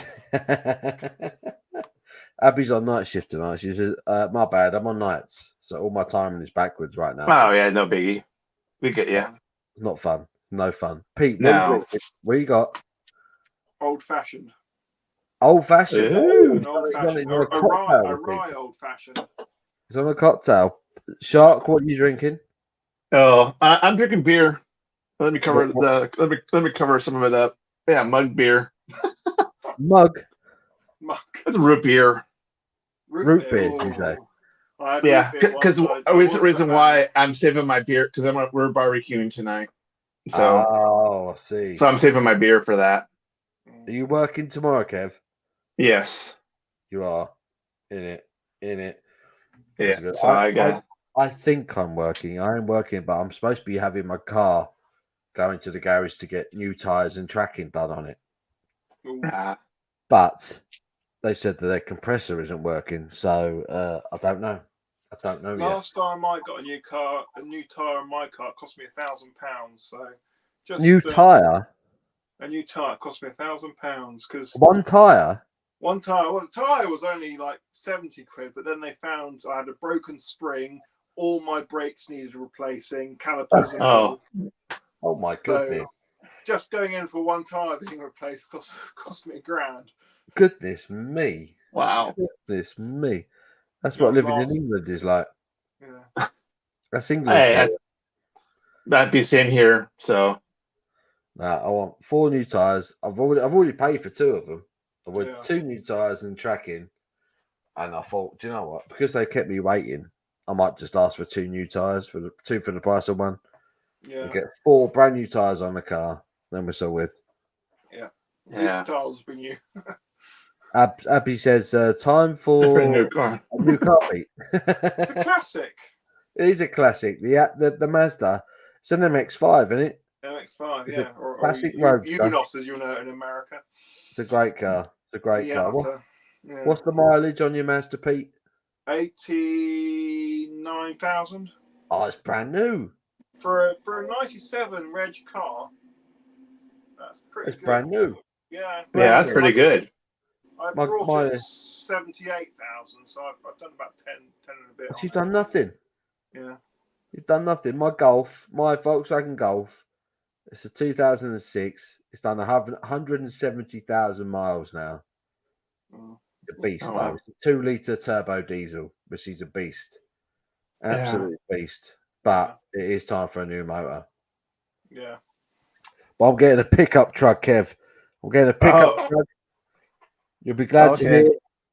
3.2 litre. All those crates of beer you'll be able to fit in the back. Well, there's a tail end of a pickup truck. There you go. There you go. This is why I knew Sharky would be proud of me. Yeah, so there you go. I'm following Sharky. I'm getting a Ford Ranger. Oh yeah, I've heard those. Yeah, those look really nice because they're selling those here now. Beautiful. Yeah. Actually, I had a friend buy one. And they got the electric or the hybrid one. The hybrid Oh one. no, don't want that. Well, Don't I think- don't win either, but it's like, okay, for them it was fine. I'm like, okay, whatever. I'm not driving it. We haven't got the infrastructure. We haven't got the infrastructure over Oh, here. either do we. We don't have it here either, but it's like, but the hybrids you don't have to plug in, so it just you just have to. It just goes to the motor and charges. Yeah, my sister's got a Mercedes estate hybrid. I think there's like 30 or 40 miles on electric before the engine, diesel, petrol, or whatever it is, kicks in. Yeah. So pretty much 90% of the journeys, taking the kids to school, going to the shops, she's not, using any fuel because she can do all that on electric. But obviously longer journeys, the engine kicks in, so it's not so bad. Oh, I got a funny story about the hybrid because my sister, she had a hybrid, and so she went to go start it and wouldn't start. I'm going like, okay. So she calls the mechanic. Goes, what's going on? I said, I got a dead battery. I'm going like, what do you mean I got a dead battery? I said, yeah, your car battery's dead. I'm going, what do you mean? I got a big old battery here to run that. I'm going, nope. You got to start the car with the motor first for it to kick over to the electric battery. Kind of like, I'm going, okay, that's the stupidest thing ever. You should be able to switch it. Okay, I use it to start the car and then switch it back. And nope. I'm like, oh, that's dumb. So she got rid of it. I get the idea. I get the thinking behind it. Electric cars, but I mean, the UK, we definitely don't have the infrastructure ready for it. And isn't mining lithium batteries like really bad for the environment? It's like exactly that. And when they're finished, you get what, like a 5-year lifetime on them things? Not good. 5-year life scale? 5 to 10 years. They just get chucked in the ground. Yeah. It's landfill. That's funny thing is, I went to a museum last week near Biggleswade, Shuttleworth collection, and we're looking at one of these cars, and in 1905 or whatever it was, pretty much Edwardian times, just after Victoria, they were using battery cars, but they thought there was no profit in it, so they moved to petrol. So they were doing battery cars, 100, 120 years ago. Yeah. It's not new technology, but it's just. I just want the cars to drive for me, so that way if I go to visit Paul, I can have all the beer I want and just stumble the car and say, "Car, take me home." Hey, I wasn't driving. Yeah. As if technology gets to that point, we could just jump. I would be scared. Well, it's kind of there. Just send the car to pick it up for you. Yeah. I mean, our cars. Yeah, our cars here, they can drive by themselves, but it's got to be like in a straight line for the most part. That'd be amazing. Like, you could go out, get hammered, and then get back in your car that you've left in the car park and say, look, just take me home. And they know where to take you. Could you imagine? It's called a taxi cab. We can't afford them. It's a bus or nothing. That's the thing. We soon we won't have people working. People won't work. They won't do anything anymore soon. No. You got to think about the industries that'll get hit by that first, because that's where we're going. Yeah. But no, Tesla's here. I mean, I drive by a refurbishment plant. And all I did was they're refurbishing Teslas already. I'm going. So people, what they're doing, they're selling them or trading them in for something else because they don't like them. Jesus, it's not good. Yeah, no, it's just like Tesla because they're the first ones. Of course, it's all the Elon Musk and all that kind of mumbo jumbo. But that nonsense. Right, bear with me, guys. I'm down the toilet. 1 second. Okay. It's one of those things with Teslas. I think the technology is moving so fast that after a year or two, they're old news, aren't they? They're redundant. Yeah. I mean, obviously these are all older. I'm assuming these are the original models and stuff like that. They're kind of things. So everybody's moved on. But I just like I said, they're making California push to all these electric cars. They're going, you don't. If we were to do it tomorrow, there'd be no way because there's not enough places to go charge your car. No. I mean, the problem we've got in the UK is that they are getting these charging places installed, but Yeah. the first problem is like half of the charging stations are broken, so you can't charge up any. And the second problem is they're all different companies, so you've got to sign up with about 10 different electric companies to be able to charge your car.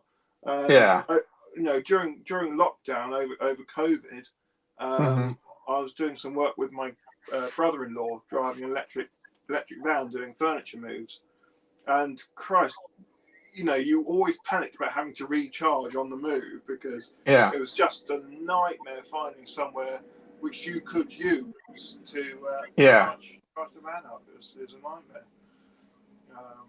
You know, I don't think it's the way forward, really. Well, there needs to be a change, but it needs to be better. Yeah. Well, it just give me like the day where Paul's brewery is going to work out. It's going to have to be all electric. Yeah. And talk about a bill. That's going to be like, okay, you make it all electric and produce that amount of beer, and going like, they're going to drive a lot of breweries out. I don't know, that's going to be beyond our lifetime when that happened, but just imagine if they had to make everything electric and going like, we can't even run houses now. Yeah. So it cost me about £10 to brew a batch of beer. Electricity. So what size system do you have? 150 litres, so 1 barrel. Oh wow! Okay. Yeah. Was it? Yeah. So good size. Yeah, I would say That's usually you're way bigger than I am. I'll put it that way. Yeah. Well, I've always wanted to sort of expand the brewery because when I went into commercial home brewing, I sell my stuff, it just made sense to go for bigger. And I applied for a grant with the local council and the local university to buy bigger equipment. Then another local brewery shut down who was selling the sized equipment I need. So everything sort of fell in line. So so that was good. Yeah. Are everyone looking at the boobies in shot right now? Everyone looks at the boobies. I have to tell people off on my brewing videos because I also do YouTube. Tell people to stop looking at the boobies. It does. Yeah. It's very distracting, isn't it? Yeah, Paul's like, what were you talking about? What? I'm sorry, as we were talking, I saw boobies. I got distracted. But this is beautiful. It's a beautiful thing. Right. We've got 8 people watching somehow. Everyone's very quiet, though. If you're watching right now, can you say hello so I know who you are? I dare you. I'm intrigued to see who is still actually watching at this point because we've been going for 3.5 hours. It's like nearly midnight. It's nearly Monday morning. Who's still watching? Say hello. If you're still watching, just say hello. Just literally write the word hello in the chat right now. I want to know who's watching. There's still 8 of you. The number hasn't dropped. So hang on. Shark, you can't be one of them. You can't be one of them. So we've got Jimmy. Paul, how's the White Lion going? When I left for Devon, it was going downhill. The White Lion. Where's the White Lion? The White Lion is a pub in Watford. So right. It got taken over towards the end of last year. A guy called Sean and his wife, and they have really done pretty bloody good. Fair play. There's people in there. They were packed yesterday. Apparently, they were pretty busy today. They do 3 solid cask scales. The roast dinners are good. The food's good. They're doing well. They've really turned it around. They're doing well. So Disco is still here. Disco from Rasco Disco. It's still no. I can't get the words out. Rasco and Disco beer reviews. Disco is still here. Says I'm still here. Like your favourite stalker. Lol. So there's still 8 of you, but only 2 of you have confessed. 9. Yeah, it's gone up. Well, Jimmy, they got Jimmy. There's 3. There's 3. You got Jimmy's also. Jimmy, Disco, me, and Disco. You don't count because you're in the show. No. Well, okay, I'll bounce myself out. I'll go back in. You don't count. It's just Pete. Neither does Pete. I'm I'm here. I'm in as well, just so I can see what Jimmy says, I know the people, they've thrown me out of pissed a few good times. There you go. So yeah, so Jimmy was a Watford. He was a Watford lad. But he's Yeah, just moved. He's gone down the southwest, which is beautiful. Southwest is good. Yeah, Oh, it's beautiful. I mean, I love Cornwall, I love Devon, but some good beers down there as well. You know, look at there is. you got There is. Exmoor Brewery. They're pretty good. Otter Brewery. But I kind of get the feeling there isn't much to do there. Walking. Yeah, a lot of walking, and drinking beer. Yeah. So, you burn off the beer you drink. yeah, Fish. just walk between pub to pub. Is that literally what you're doing now, Jimmy? Just walking from pub to pub? Staggering from pub Staggering, to pub. yeah, staggering. The walking gets slower every pub you go to. Oh, that's Paul. There's an adventure for you, Paul. Play pub golf. Pub what? So you do pub golf. So basically, you go to a pub and you go, okay, we're gonna drink a stout. Okay, so it's like golf. Okay, it's par two. So you gotta pound that beer. Oof. If you pound it one, you didn't one, so you're one under. So you do that for 9 bars. So we have a thing in London. Have you ever heard of Monopoly? Do you know about Monopoly? Mm-hmm. Yeah. So in Monopoly, it's basically kind of like a map of London. It works its way down. So there is like a pub Monopoly that you can do. So it's kind of like a tour of London, drinking a different pint at all these different pubs. It's like 27 pubs, I think. And I don't know anyone who's actually completed it. Yeah, the only problem with that is you'd have to remortgage a house to go drinking in London. It's true. This is true. You know, we're sort of paying an average of sort of between £4.70 to £5.20 a pint of cask beer at the moment in Watford. Yeah. So it's like add a pound to that in central London. Yeah, I know. Well, more pound or more. Yeah. I was reading one of my friends on this home brewing group. He had a pint in London, at £6.70, and they added a 70 pence service charge, 10% service charge onto the beer, just for pulling one pint. Wow. So you got your £6.70 beer plus 70 pence for pouring it. Yeah, 17p for doing their job. 70. 10% service charge for pulling a pint. Where was this? Wow. It was somewhere in London. I'm not sure. Oh my god. Yeah. Should name and shame it, man. Yeah. Name and shame it. That's service charge for filling a pint. I mean, I hope you don't charge me service charge. Yeah. Well, as far as I know, it's never come to my mind, but I certainly wouldn't be happy with it. No. I've never heard of that before. Never heard of that. Ridiculous, mate. Service charge for food, fair enough, but for pulling a beer, doing your job, that's ridiculous. Yeah. Ridiculous. Yeah. Ridiculous. That's madness. I think it was Beavertown anyway, so it wasn't exactly a good beer. Oh wow. Yeah, it's not great, is it? If they're doing it as well, that's not good. Yeah. I don't think it was a Beavertown site, but it was Beavertown beer, I know, but so.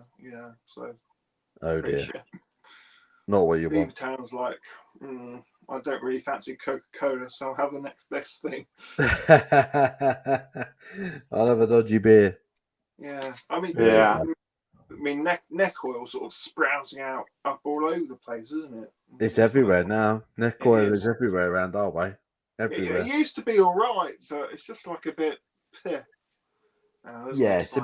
It's a bit meh. It just about does the job. Just about does the job now. It's fizzy and hoppy. Yeah. Exactly. Are you gonna get that collab with Budvar and what that other one, the Thornbridge? That was good. I had that a few months back. Yeah, it's cracking. Yeah, it's good lager. It's just gone into the supermarkets. Yeah, I guess it's a lot of people are starting to review it. So luckily, it wasn't anything special though, was it? It was just it's a lager. Solid. Yeah, it's a solid Czech lager. But if you like Budvar, there's not really much point in getting excited about it. No. to be honest. But Thornbridge do a Yeah. good lager, and Budvar do an incredible lager. So when they came together, I was very excited. But because because I work in the industry, I was made aware of it quite a few months ago. Yeah. And I had it, and I'm literally serving it at my bar now. Whereas a lot of people are just trying it now for the first time because it's just gone into one of the supermarkets. So it is good, but it's not incredible. It's not incredible. Okay. Still for Pilsner Urkel. Yeah, Pilsner Urkel is a epitome. whole other level, isn't it? It is. It is pretty damn good. Yeah, it is I haven't good. had it in ages. Actually, I might try and grab a bottle or two, or can, It or is whatever good. it's in there. It is good. Right, guys, I'm going to think about getting to bed because it's late. Yeah. Yeah. And, No, it's not. It's only 4. it's only 4 No. o'clock. What are you on about? Actually, it's good timing. I'll say that. Perfect. Pete, thank you so much for joining us. We're No going to problem. get you on, mate. In future, you're going to be on a lot of these. So get used to it. I'm usually free in the evening. So I subscribe to your channel, Peter. So there you go. Top man. So Sharkcombe Brewing is the man to my right. Check him out. Go watch him.